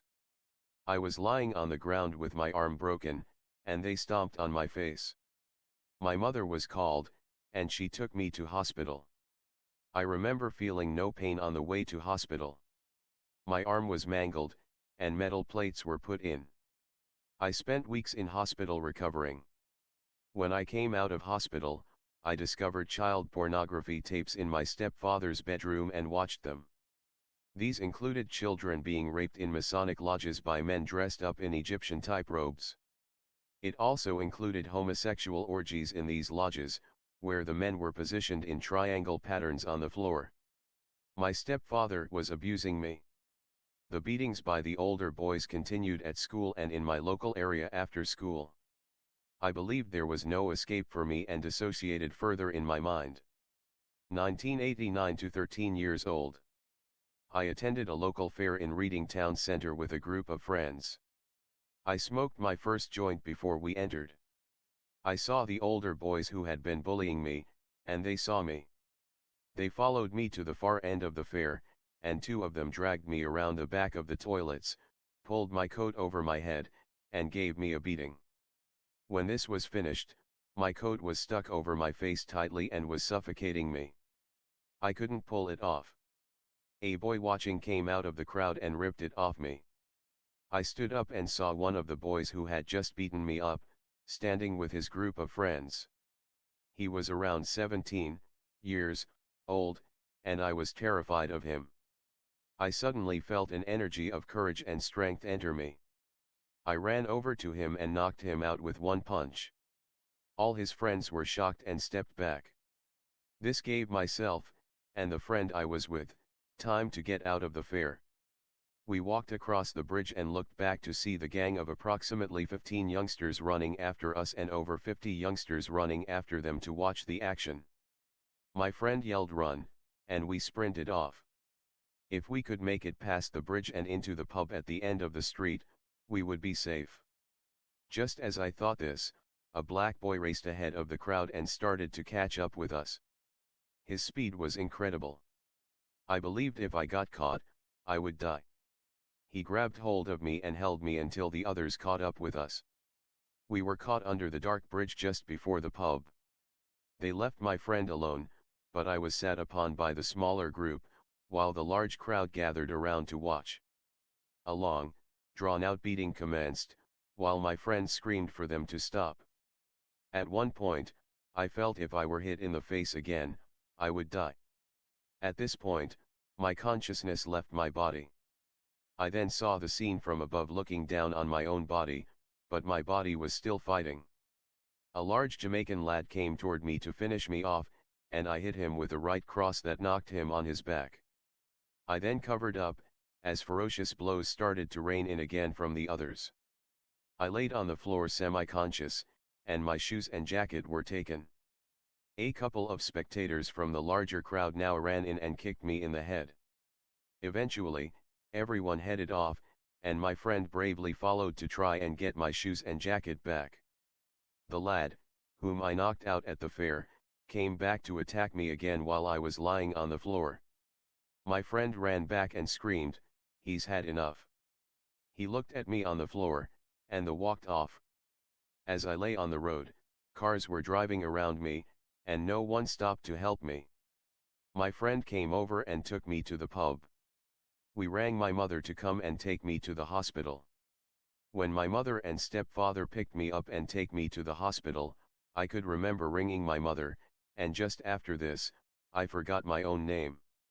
My face and head were horribly swollen, and the doctor said I was lucky to be alive, and whoever did this were animals. I stayed in the hospital for a few days of observation. My family unit was fully dead by this time, and compartmentalizing trauma came very easily now. I never saw my friend again after this. 1990 to 14 years old. My mother decided enough is enough and moved me down to St. Ives, Cornwall with my father, who had just been released from prison for drug trafficking. I went through my third Osiris genetic engineering procedure just after this on my 15th birthday, and the handlers of Mannequin now stepped up training and ops to the next level. I later discovered that my NSA handlers needed to have me in a less built-up rural area, as the number of my vehicle pick UPS had increased. Within 1 week, I was set about by the local gang on the seafront even though I had done nothing. I now carried weapons most of the time, as I had sworn to not be hurt anymore, so I proceeded to batter them with nunchucks. No one messed with me after that. I got home and broke down in tears. Why does everyone hate me? I met a local boy who was also programmed, I found out later, and we ordered replica guns from a magazine. We then decided to rob the local Spar supermarket with masks on. On the way to the shop, my friend got scared and changed his mind. I said to him, "There's nothing to it, but to do it," and ran into the shop, and he ran in behind me. I stuck my replica Beretta in the face of the girl behind the till and demanded the money. My friend made a few of the people, who were standing around, go to the back of the shop as he held them at gunpoint. The girl went pale and became unresponsive as I demanded the money. I jumped over the counter and tried to open the till myself. I don't know what button to press, so I began to push them randomly. An alarm went off on the till, and people in the back of the shop began to shout. I panicked and actually shouted my friend's real name, "Let's go." We ran out of the shop and ran home. We told my father what we'd done, and he seemed proud of me for it. Approximately half an hour later, there was an armed response on the street outside the flat. My father hid the replica guns at the back of the flat for us. We waited for the door to be kicked in, and it never came. The unit was there for the young lad who lived next door, as he had been in trouble with air guns in the past and was a prime suspect for the armed robbery in our small community. The next day, the robbery was on the local news, and my father seemed even more proud of me. The police ended up catching up with us a couple of weeks later, as I basically told my girlfriend what I had done trying to impress her. She ended up telling her father, who was a policeman. My friend and I ended up in Truro Crown Court. My solicitor told my mother that I could face years in prison. We ended up being sentenced to 28 days. I had never seen pain on my mother's face like just before and when we were sentenced. She twisted her face up into inhuman shapes and expressions when I looked at her from the dock. I had seen her do this before, when she was angry, but never like this. The other boy's mother did not do this. I was transferred to Feltham Young Offenders Institute, and there were boys there who were serving years for armed robbery with a knife. I was accused of being a police informant by the other boys for having such a low sentence. Bullying was rife here, but strangely enough, I was left alone as I stood up to the top dog on the first day. He beat another boy with a sock containing toiletries the moment I got on the wing and then threw the weapon on my bed in my cell. I took the weapon and walked straight up to him, looked him in the eye, grabbed his hand, and placed it in his hand. I said to him, "I don't want to be involved in this." 3 boys in my wing attempted suicide during the short time I was there. There were rumors of sexual abuse taking place in one of the shared cells, and this cell was shut down. At night, I heard guards coming up the metal stairs, doors being opened, and boys taken somewhere and returned later. When I came out of prison, no one wanted to mess with me. I had now acquired degenerate thinking. I thought guns, weapons, and violence were the way to happiness, as people would fear me and not hurt me anymore. 1992 to 16 years old. I had not long been out of prison, as the criminal case took about a year to go to court. I was unlicensed and signed a document saying I was prohibited by law to have anything to do with all firearms for a certain amount of time. I was back in St. Ives, and my mother went away for a few days. She left my auntie in charge of me. I received a phone call and told her I was going to Brighton, and there was nothing she could do about it. I got my first tattoo, which resembles an evil alien face, on my right shoulder and jumped on the train to Brighton. When I got off, John, one of the male members of my unit, was waiting for me. I can't recall exactly what was said, but he handed me a bag with a loaded 9mm Smith & Wesson in it. The gist of the conversation was basically this: you know your target, here's the gun, go and get him. I walked down to the seafront and waited outside a bar. There was man sitting outside on a table drinking a pint of beer. He had short, sandy-colored hair, a short muscular build, and was wearing a short-sleeved shirt. I was fixated upon him. I took the gun out of the bag, slipped off the safety, and walked up to him. I then emptied most of the clip into his head and chest and saved a couple of bullets in case anyone tried to stop me as I ran off. When I started to shoot, everything went quiet in my mind. I was later told by a man involved in the intelligence community that the hit was carried out for the famous politician I saw in the AL/499 when I was 10 years old. I ran off after I killed the man, and the next thing I remember was sitting on a beach over half a mile away. I was coming down from a huge rush of adrenaline, and I felt very pleased with myself, as if my superiors were going to be very happy. Maybe they wouldn't hurt me anymore, I thought. I took off my clothes and went for a swim in my boxer shorts. After this, I walked further along the seafront, and Jenny, the one female member of my unit, met me, took the bag off me, and proceeded to give me various post-hypnotic commands. I forgot what I had just done and returned home on the train. After this, I attended a party at my auntie's house in Brighton, and a girl told me about a shooting on the seafront. When she told me this, I didn't even remember doing it. This timeline will be continued in the next chapter, as it emotionally exhausting writing this. Chapter 6, The Sublime View. When I'm an old man, I don't want to look back upon my life and remember that I was some kind of prophet of doom who brought fear into the lives of millions of people. My work has now reached millions, and I need to be careful.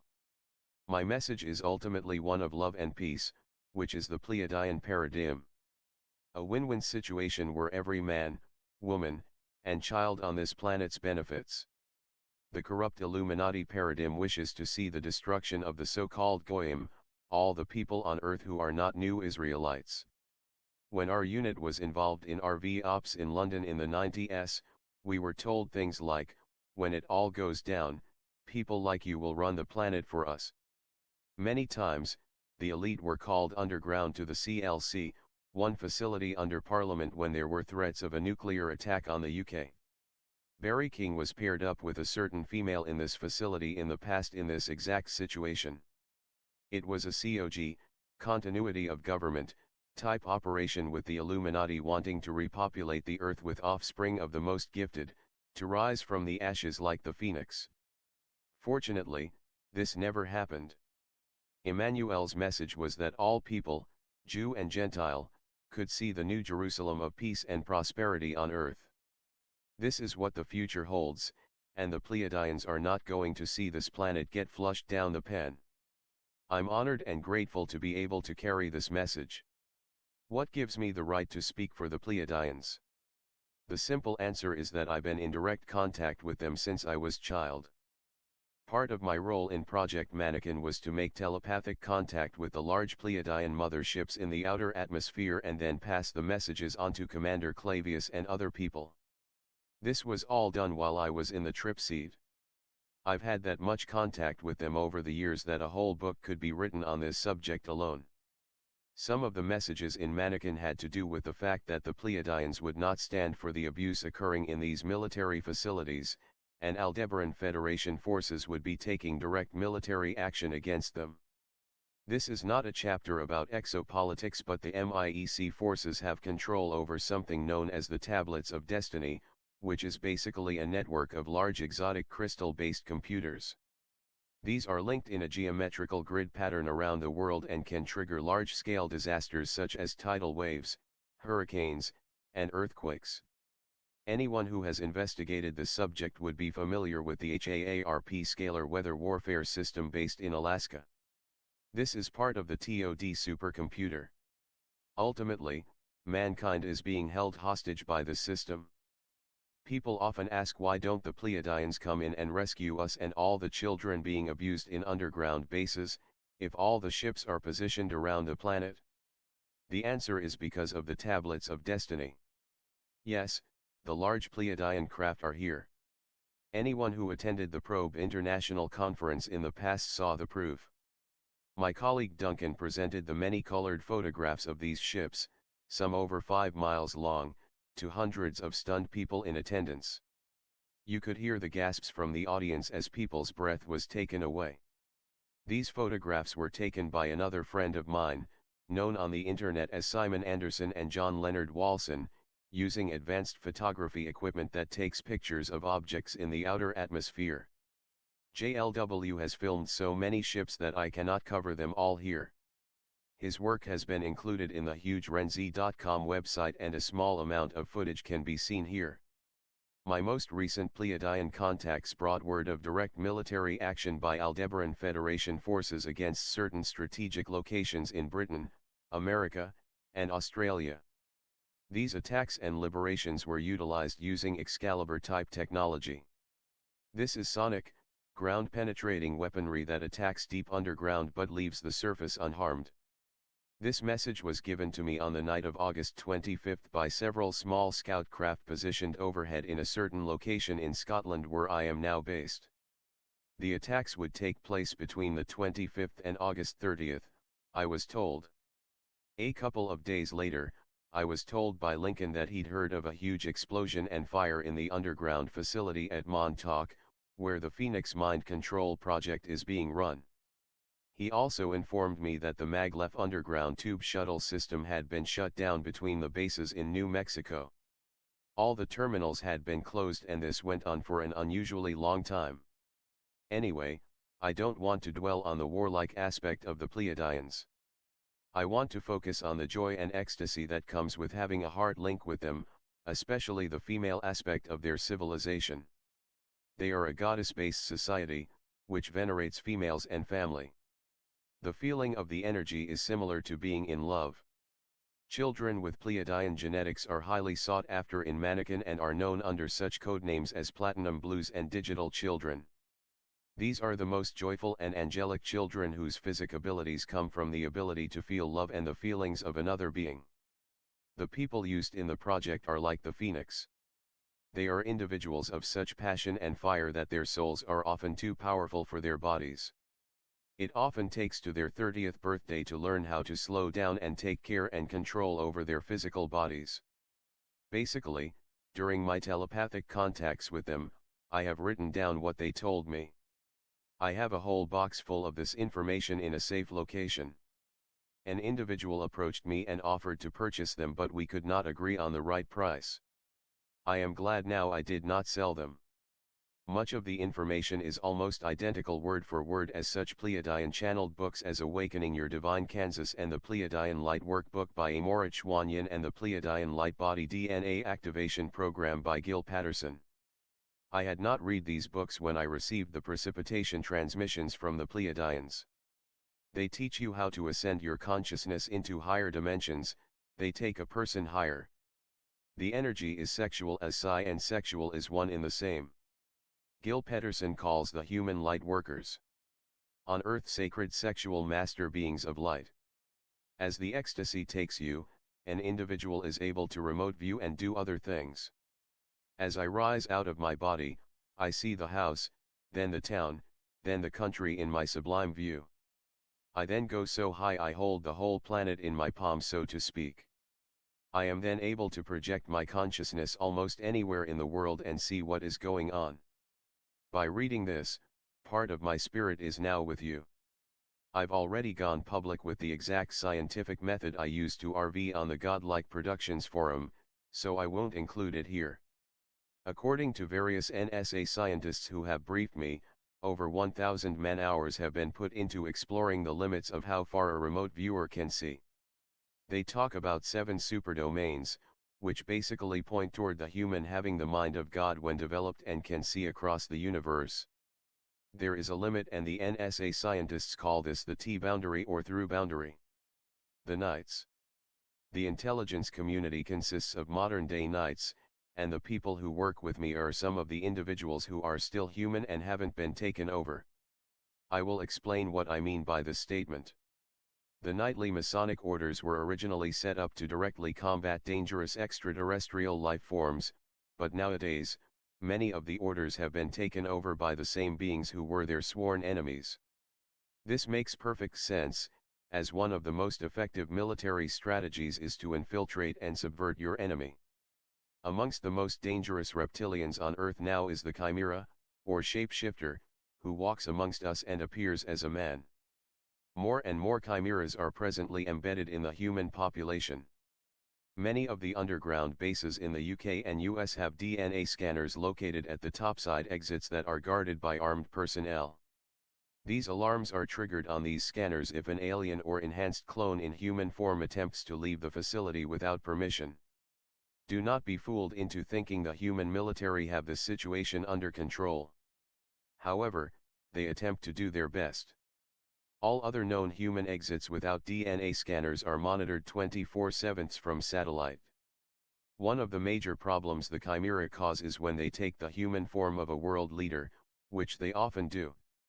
I have seen the famous politician I mentioned in Chapter 5 more than once in various underground facilities around the UK. More than once, I knew it was not the original man but a reptilian that had taken on his form. This individual also has several clones, as well. He carries a beautiful 9mm Smith & Wesson, a favorite gun of the NSA. This pistol has a pearl handle grip with a symbol of a dragon on it. High-ranking members of the intelligence community will know who I'm talking about. I'll leave it at that for the time being. As I said, the chimeras look like men but are not men. It is not for humans to understand the mind of malevolent Xenos. This is totally alien and beyond our comprehension. Their centers of operation are located deep in the earth under the subsurface military bases and also on their huge spacecraft. RV scans reveal cave-like interiors inside these places, which resemble huge insect colonies, with some Xenos over 18 feet tall. Many of their spacecraft are organic rock-like structures. The inherent vileness of these places and beings is physically transmitted and felt when around them. These centers of operations often have hundreds of thousands of human men, women, and children in cryogenic stasis pods to be used as food. Whether these are clones or real humans, I do not know. However, classified DIA, Defense Intelligence Agency, increasingly large amounts of children going missing in the UK and US X-13 also informed of the disturbing disclosure that 1 million cryogenically frozen children had been given by the Greys to the Draco Prime ship behind the Hale-Bopp comet as tribute. These beings are anathema to all our values. As we love, so they hate.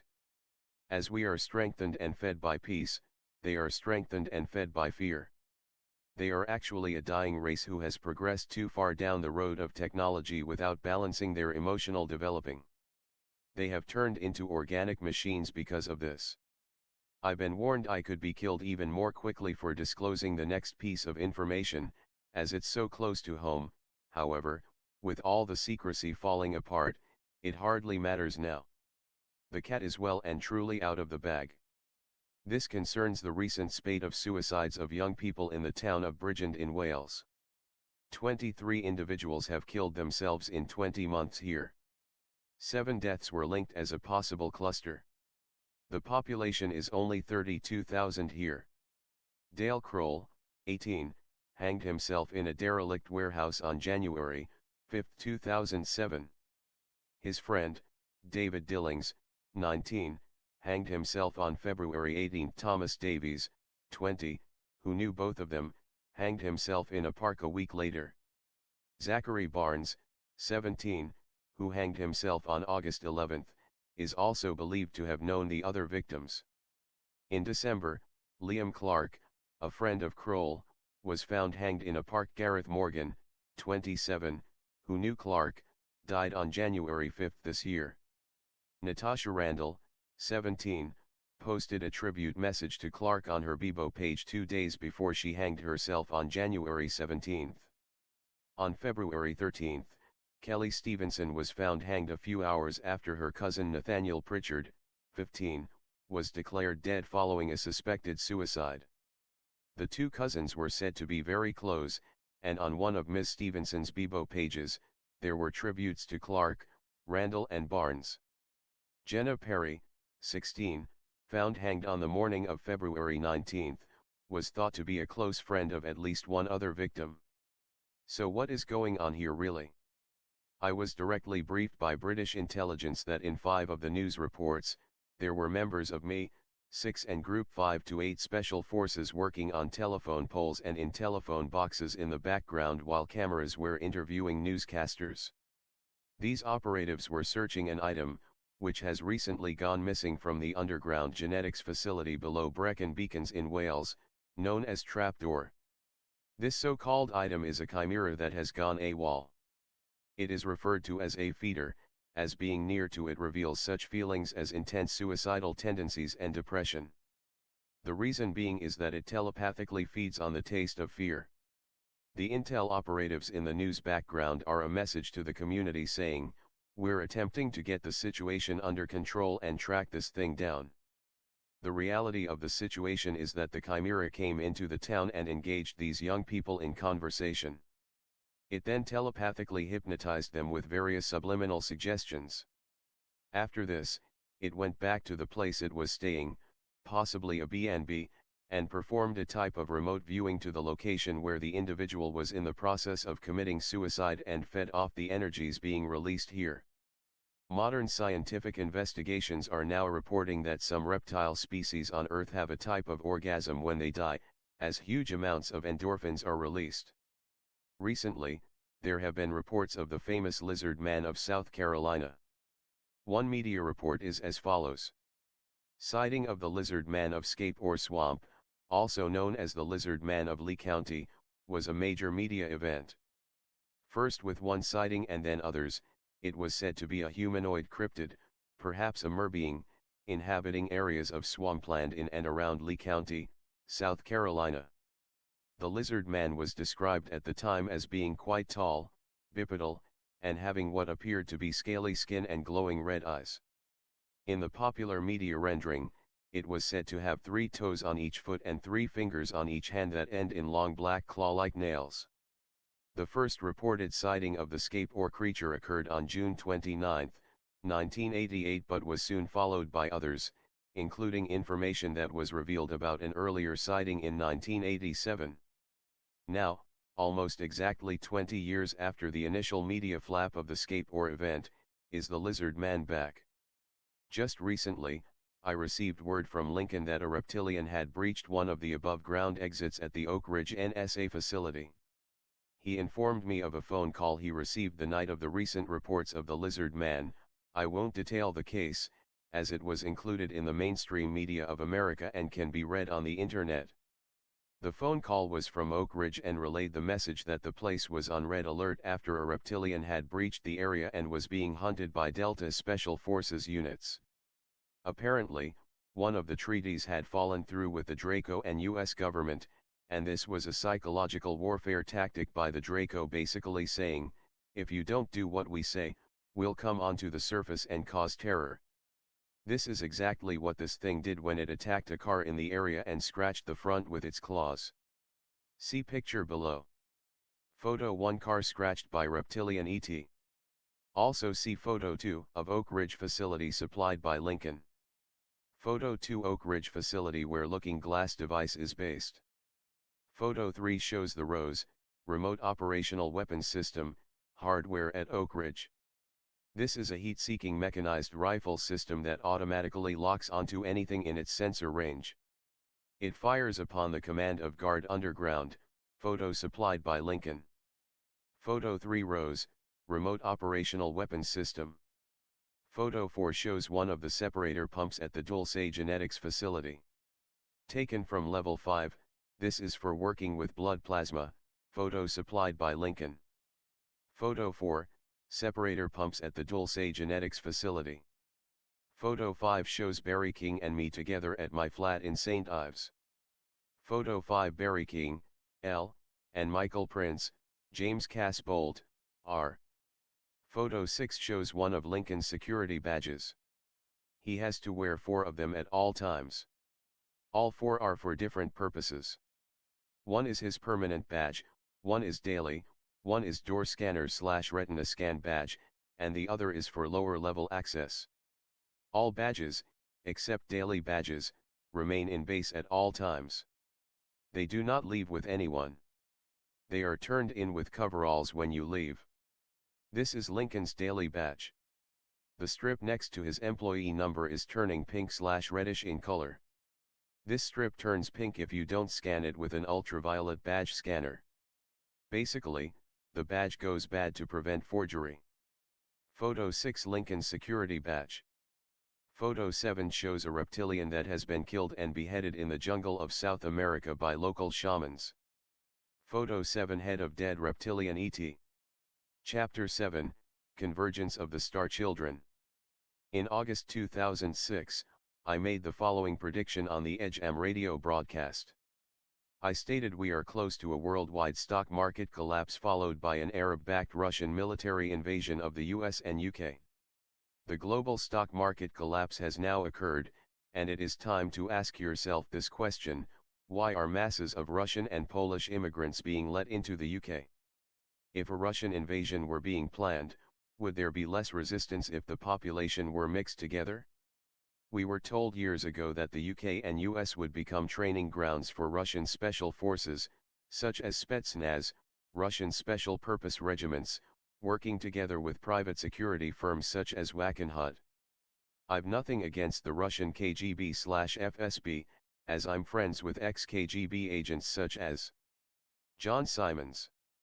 Most of these guys are just puppets because again we have a group of 33rd degree and above Masons working together and controlling the Russian, American, and British governments.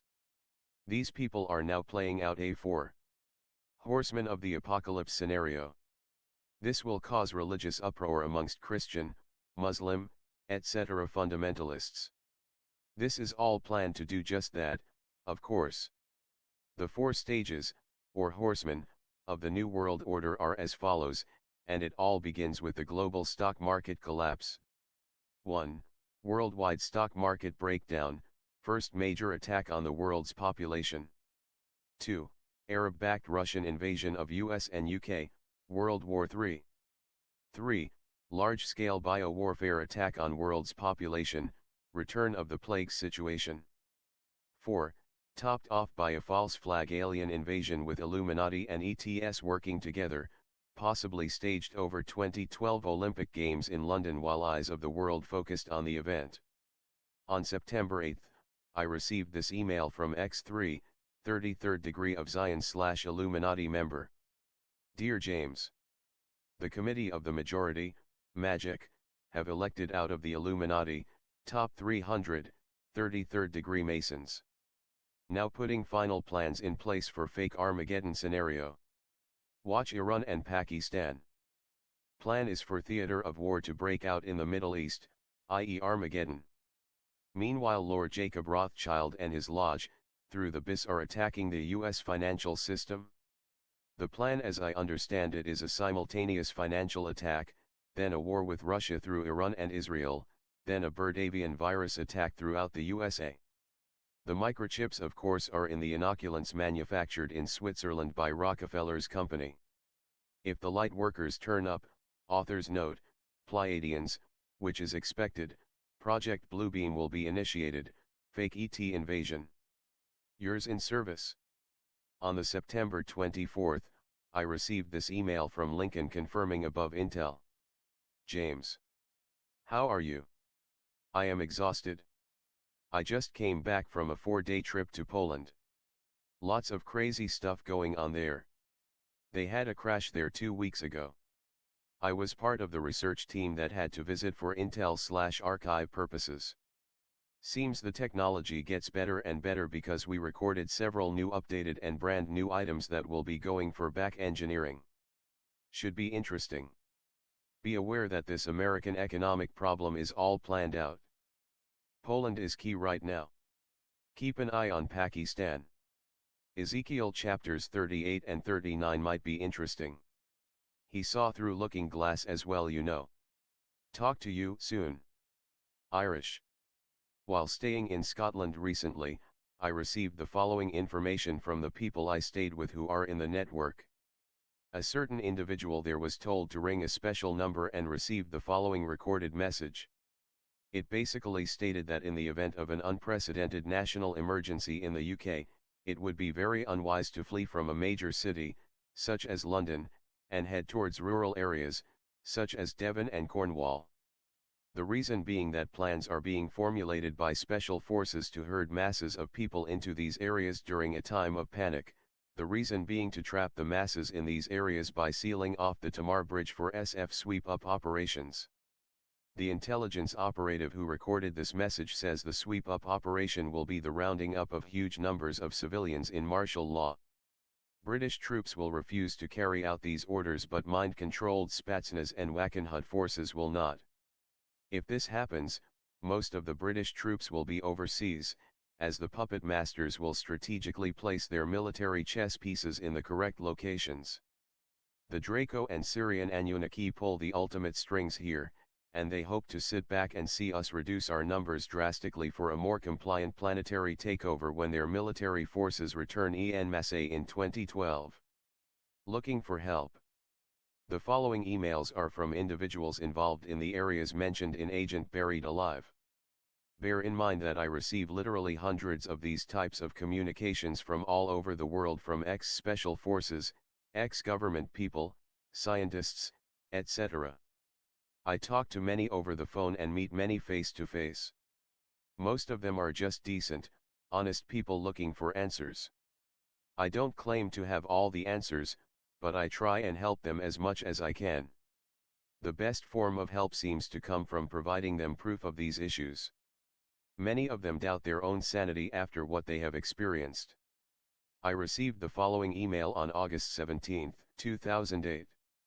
Mr. Casbolt. I am writing you hoping that you might understand what has happened to me.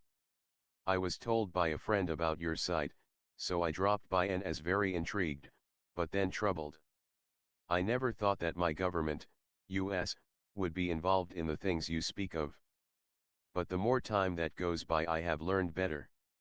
I guess I should start at the beginning. In August 1984 I enlisted in the US Air Force as a security specialist.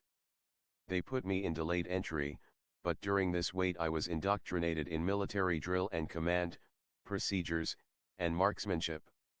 I had signed on for 6 years, so I was told I would be given the rank of E3 immediately after graduation.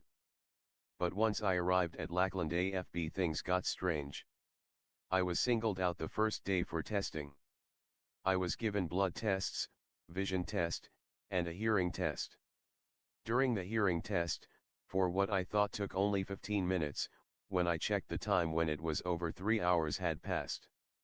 The next day I had blood in both eyes and started vomiting uncontrollably. Nobody else was subjected to these tests. We had all been tested before we arrived. So why was I tested again? When I went to the medical center I was given a pill bottle which contained belladonna alkaloid. This was to help with my symptoms, they say. Within the month I was discharged for stress. When I got home I began a series of security jobs for Pinkerton and Wackenhut that I acquired through the State Job Service Administration. I was approached by a supervisor asking me to enroll in a school called Executive Security International in Aspen, Colorado. That is when my headaches began and I started having memory lapses. I trained as a bodyguard/security specialist there, where I was told by instructor Jack McGeorge that to be a good bodyguard, you need to be a better assassin. I laughed this off, and went on about my studies. Since then I have had memory loss, loss of time, and unable to explain where I have been for periods of time. This cost me my first marriage, but so far my second marriage is holding up. About 10 years ago I ended up with a back injury I could not explain. I just woke and it was there. I often awake with unexplained injuries. Buckshot in my legs being the most drastic. I have also been treated for depression and post-traumatic stress. I asked the doctor why I have PTSS. He says that I am suppressing something traumatic. I think he is full of shit. Have any ideas what is going on? What can I do? Am I just crazy? SFC. On September 10th, I received this email from journalist Ken Adachi over at the educateourself.org website. Hi James. I posted your chapters. The story of James Casbolt and Project Mannequin, September 8, 2008, http://educate-yoursself.org/mc/Casbolt intro 08 September 08.html.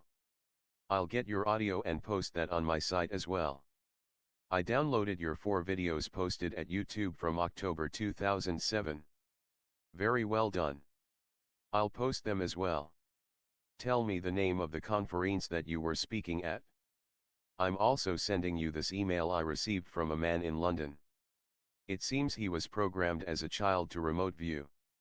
He mentions Greenham Common. Notice the synchronicity. I received his email on September 5th, but I only posted your chapters on September 8th. If you feel you could add something that might assist him, please send it to me and I'll forward it to him. Do you want me to publish your email address with your chapters? If so, which one? I'm interested in the Andy Pero contact. Let me know what you get. Best regards, Ken.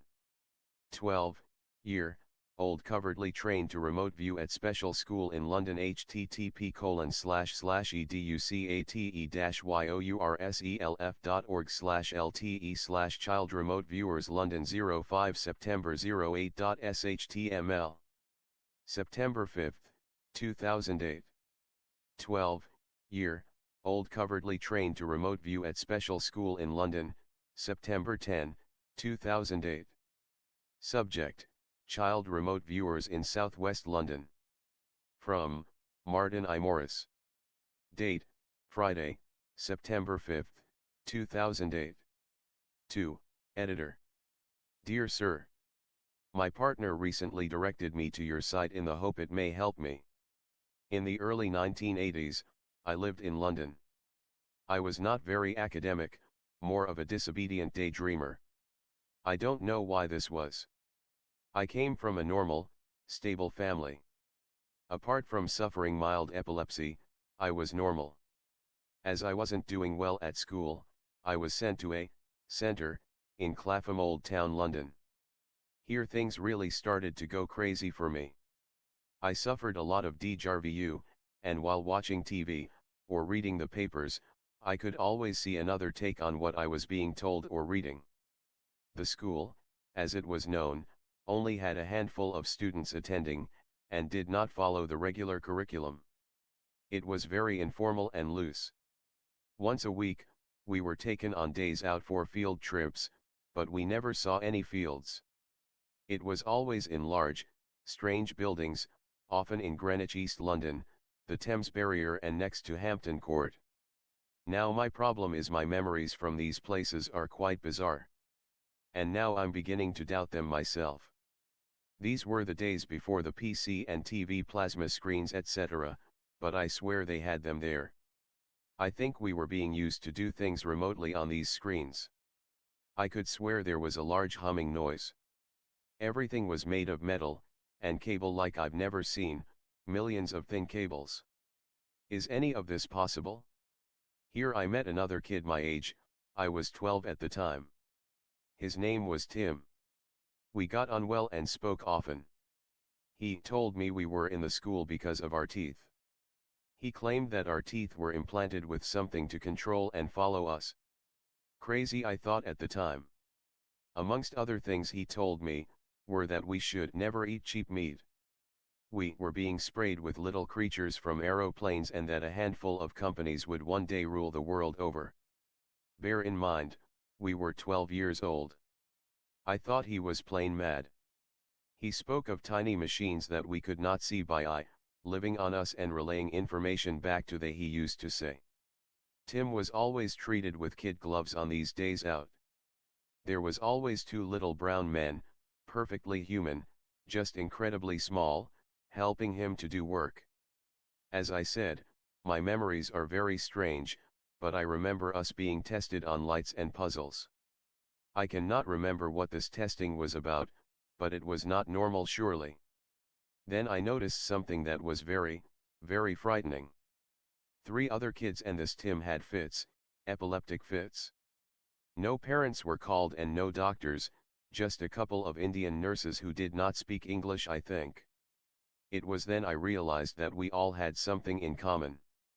This is the most confusing period of my life. What I'm about to say may make you dismiss my letter, but please don't. It's only the memories of a child, and may not make sense, but I think I've been underneath Greenham Common in an army camp, I'm sure I have. So sure, it freaks me to just think about it. After 2 years at this school, I was sent back to mainstream education. I went on to grow up, I'm now 41, and I keep thinking of the things I was told. A couple of years later, BSE bovine spongiform encephalitis tilde mad cow's disease equal cheap meat? Sprayed by planes equal chemtrails. Poison in the water to stop us breeding equal fluoride, estrogen, to name but a few I've noticed over the years. Now the part that really scares me is last year. I had traveled to India to have some cheap dental work done while on holiday. I needed a copy of my dental records and I nearly fainted when I read the first ever dental treatment I had was in 1978, a root canal filling in a 7-year-old child. Done by a NHS National Health Service traveling dentist who visited our remote school. Is this possible? My parents were always proud how I had such good teeth. This was never mentioned to me, ever. When something happens on the news, I seem to know so much about it and I wonder how. The new ID cards and chips are coming just like Tim said. The water is poisonous. God knows what's coming out those chemtrails. So please tell me what you think. To myself, I sound like a loony, but I know what I was told and what I've done. So it's not all lies. What can it be? You seem very well informed on such subjects. Can you point me in the right direction? It's very strange to sit here and see things unfolding and I'm thinking at the time, oh my God, I knew that. But how? It's only just coming out in the news. How could I have known? Yours sincerely. Hello. You were trained in remote viewing and remote influencing as part of a covert government mind control operation, likely Project Mannequin, a top-secret NSA program in Britain that was only recently exposed, 2007, by James Casbolt. There are many British children, surely thousands, but very likely tens of thousands, who have been subjected to this training, so you shouldn't feel you are facing this alone. You were subjected to mind control in order to keep the memories of your training and other experiences at the school hidden from your conscious mind. After a period of 20 to 30 years, however, fragmentary memories of the programming events begin to leak back into the conscious mind and the person starts having inexplicable flashback memories of weird and strange events, at least that's the way it happens to a lot of victims of mind control.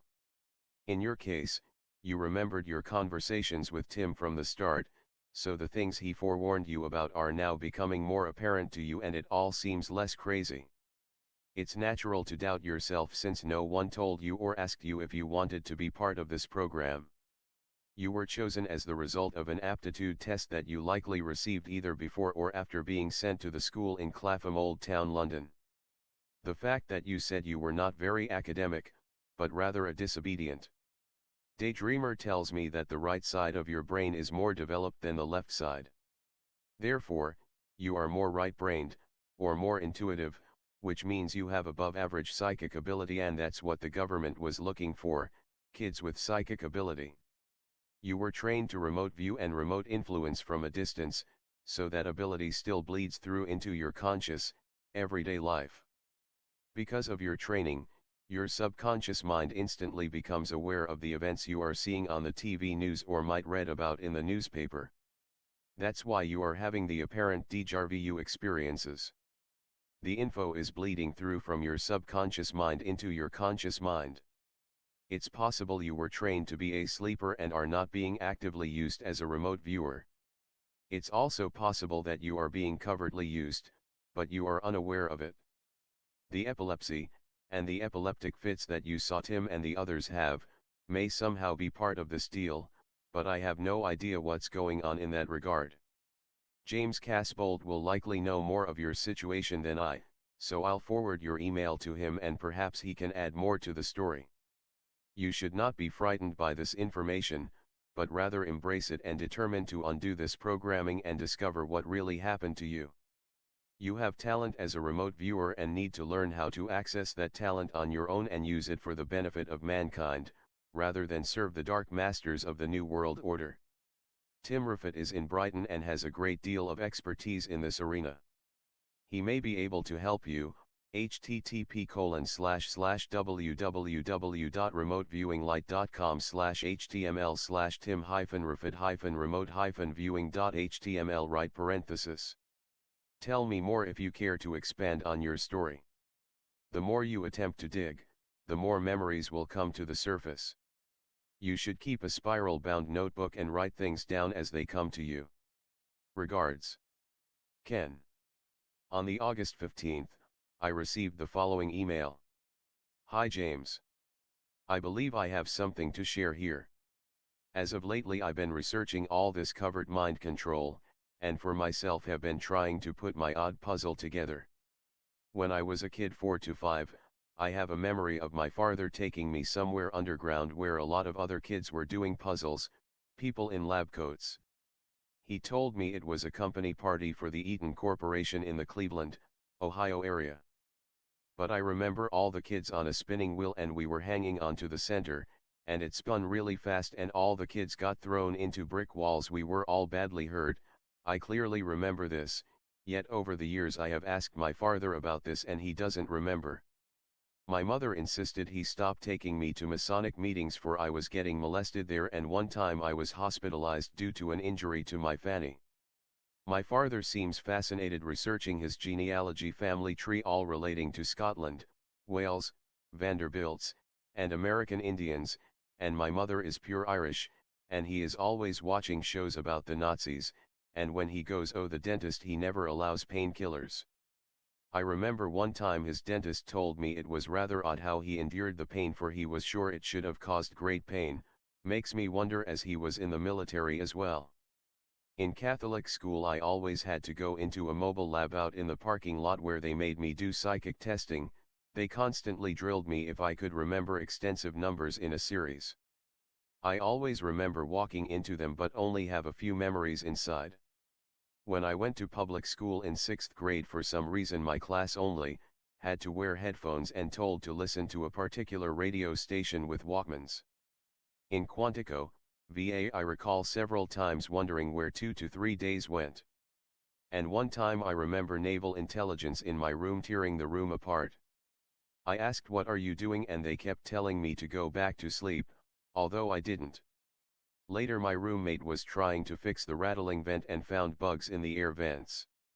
Only 200 people in Quantico went to Desert Storm. I was one of them. The camp was designed like the 3 rings of Atlantis. The commandant of the Marine Corps for some reason always invited me into the center and into his personal quarters to call my father. Why me, I thought. I remember on one occasion when they picked 12 of us to go out in the middle of the desert. That was the only time the Iraq tanks crossed the border and it was exactly where we were. I remember them congratulating us, but I was unsure for what reason. Then I got transferred to GTMO, Cuba. My gunny had me meet 3 CIA members, and then I seemed to have lost 3 days. When I scuba dove there my friends' tanks would be empty and mine would still have 90% air in it. They all put their gauges on my tank to find it true. Then at discharge process my final medical stated I had hearing problems. Odd, I thought my hearing was tip-top.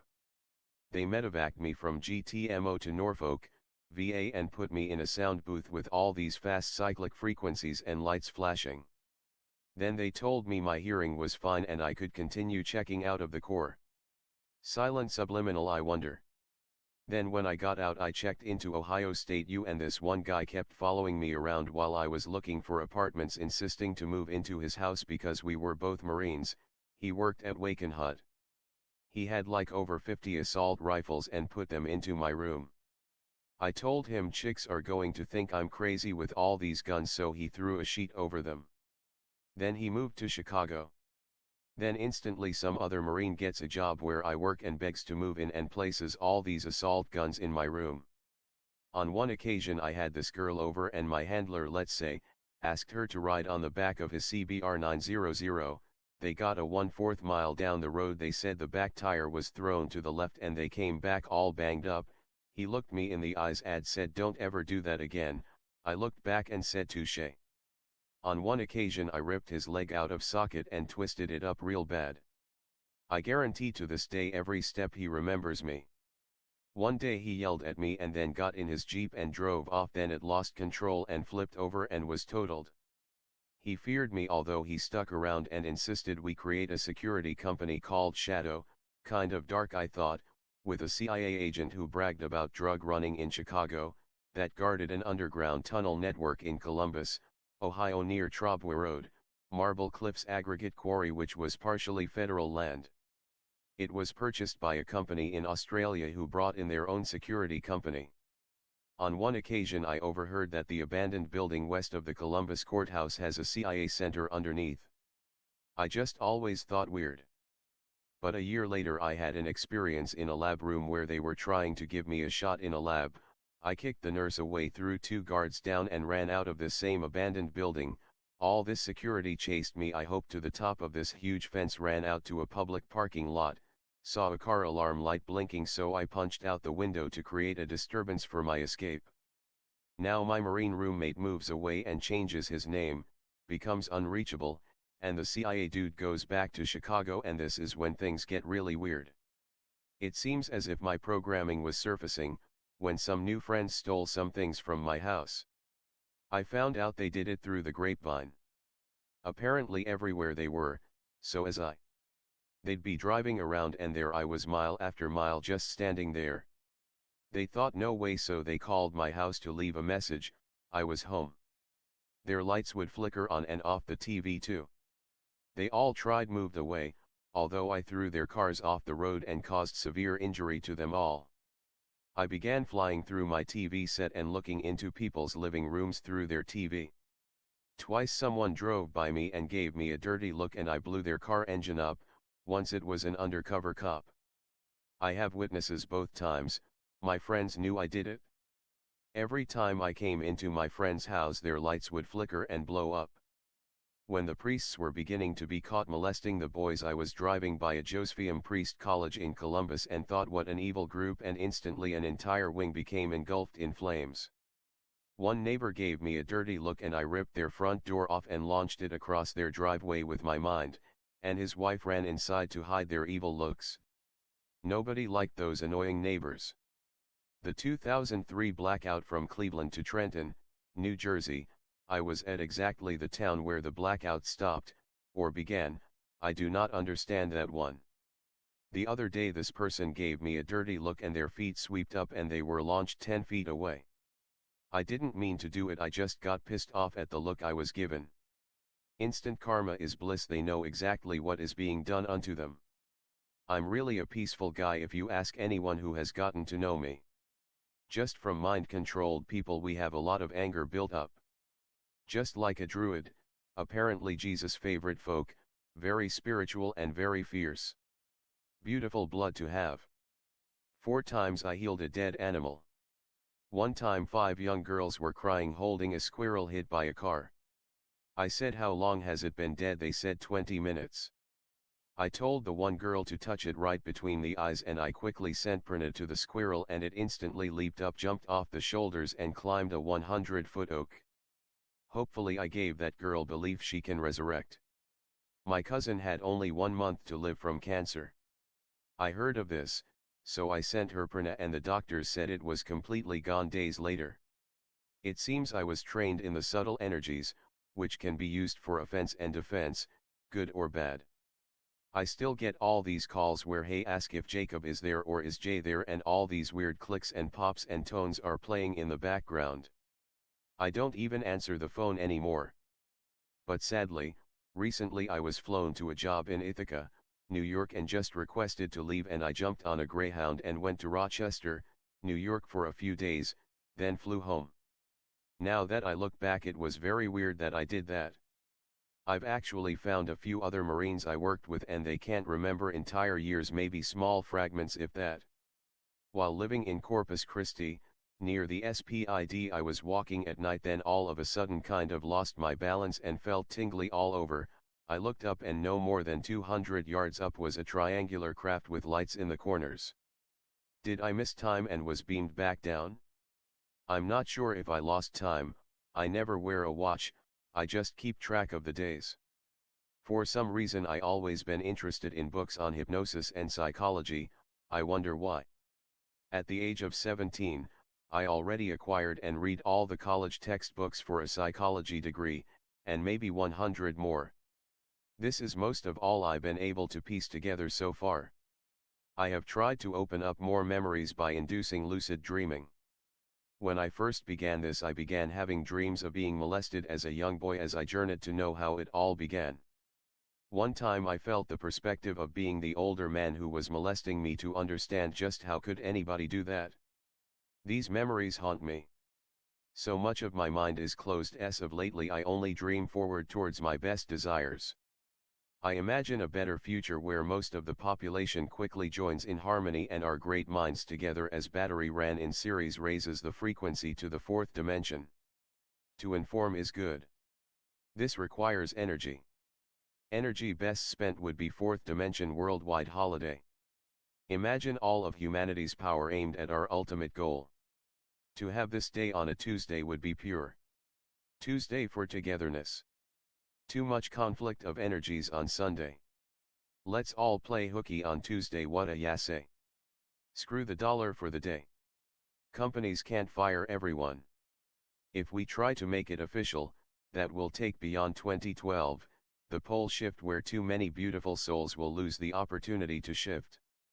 They will have to be born again, spending many years adjusting to their new blood memories and fleshy coordination. Even if you survive the pole shift, chances are you'll be starving, filthy, everywhere you go it will smell like ass and dead bodies. Then for sure you'll be microchipped. Let's not take that road. Sounds wacky, doesn't it? Look what my power has done. It will work. Let's organize and pick a day, what a ya say. Let's do it quickly though. How about before the USA elections? For some reason I feel much bad coming. Bush may find a way to stay in presidency till the end. Tuesday, Worldwide Fourth Dimension Focus Day. The Pleiadians have given me specific directives not to disclose the details of my walk-in situation until I have permission at a later date. According to them, I am being prepared for a mission at a time when their spacecraft are seen by hundreds of thousands of people in broad daylight, such as the mass sightings at Fatima in Portugal and Mexico. They say at this time I will travel to many different countries around the world and speak in front of large crowds. The various radio shows I have appeared on, such as Coast to Coast AM, are just a precursor to this, I am told. I've taken steps to put these people in the emails in touch with each other. There is now a loose network coming together that is breaking out of various mind control and behavior modification programs. With the backing of factions in the UK and US government that support us, this freedom movement goes under the official title of Project Michael.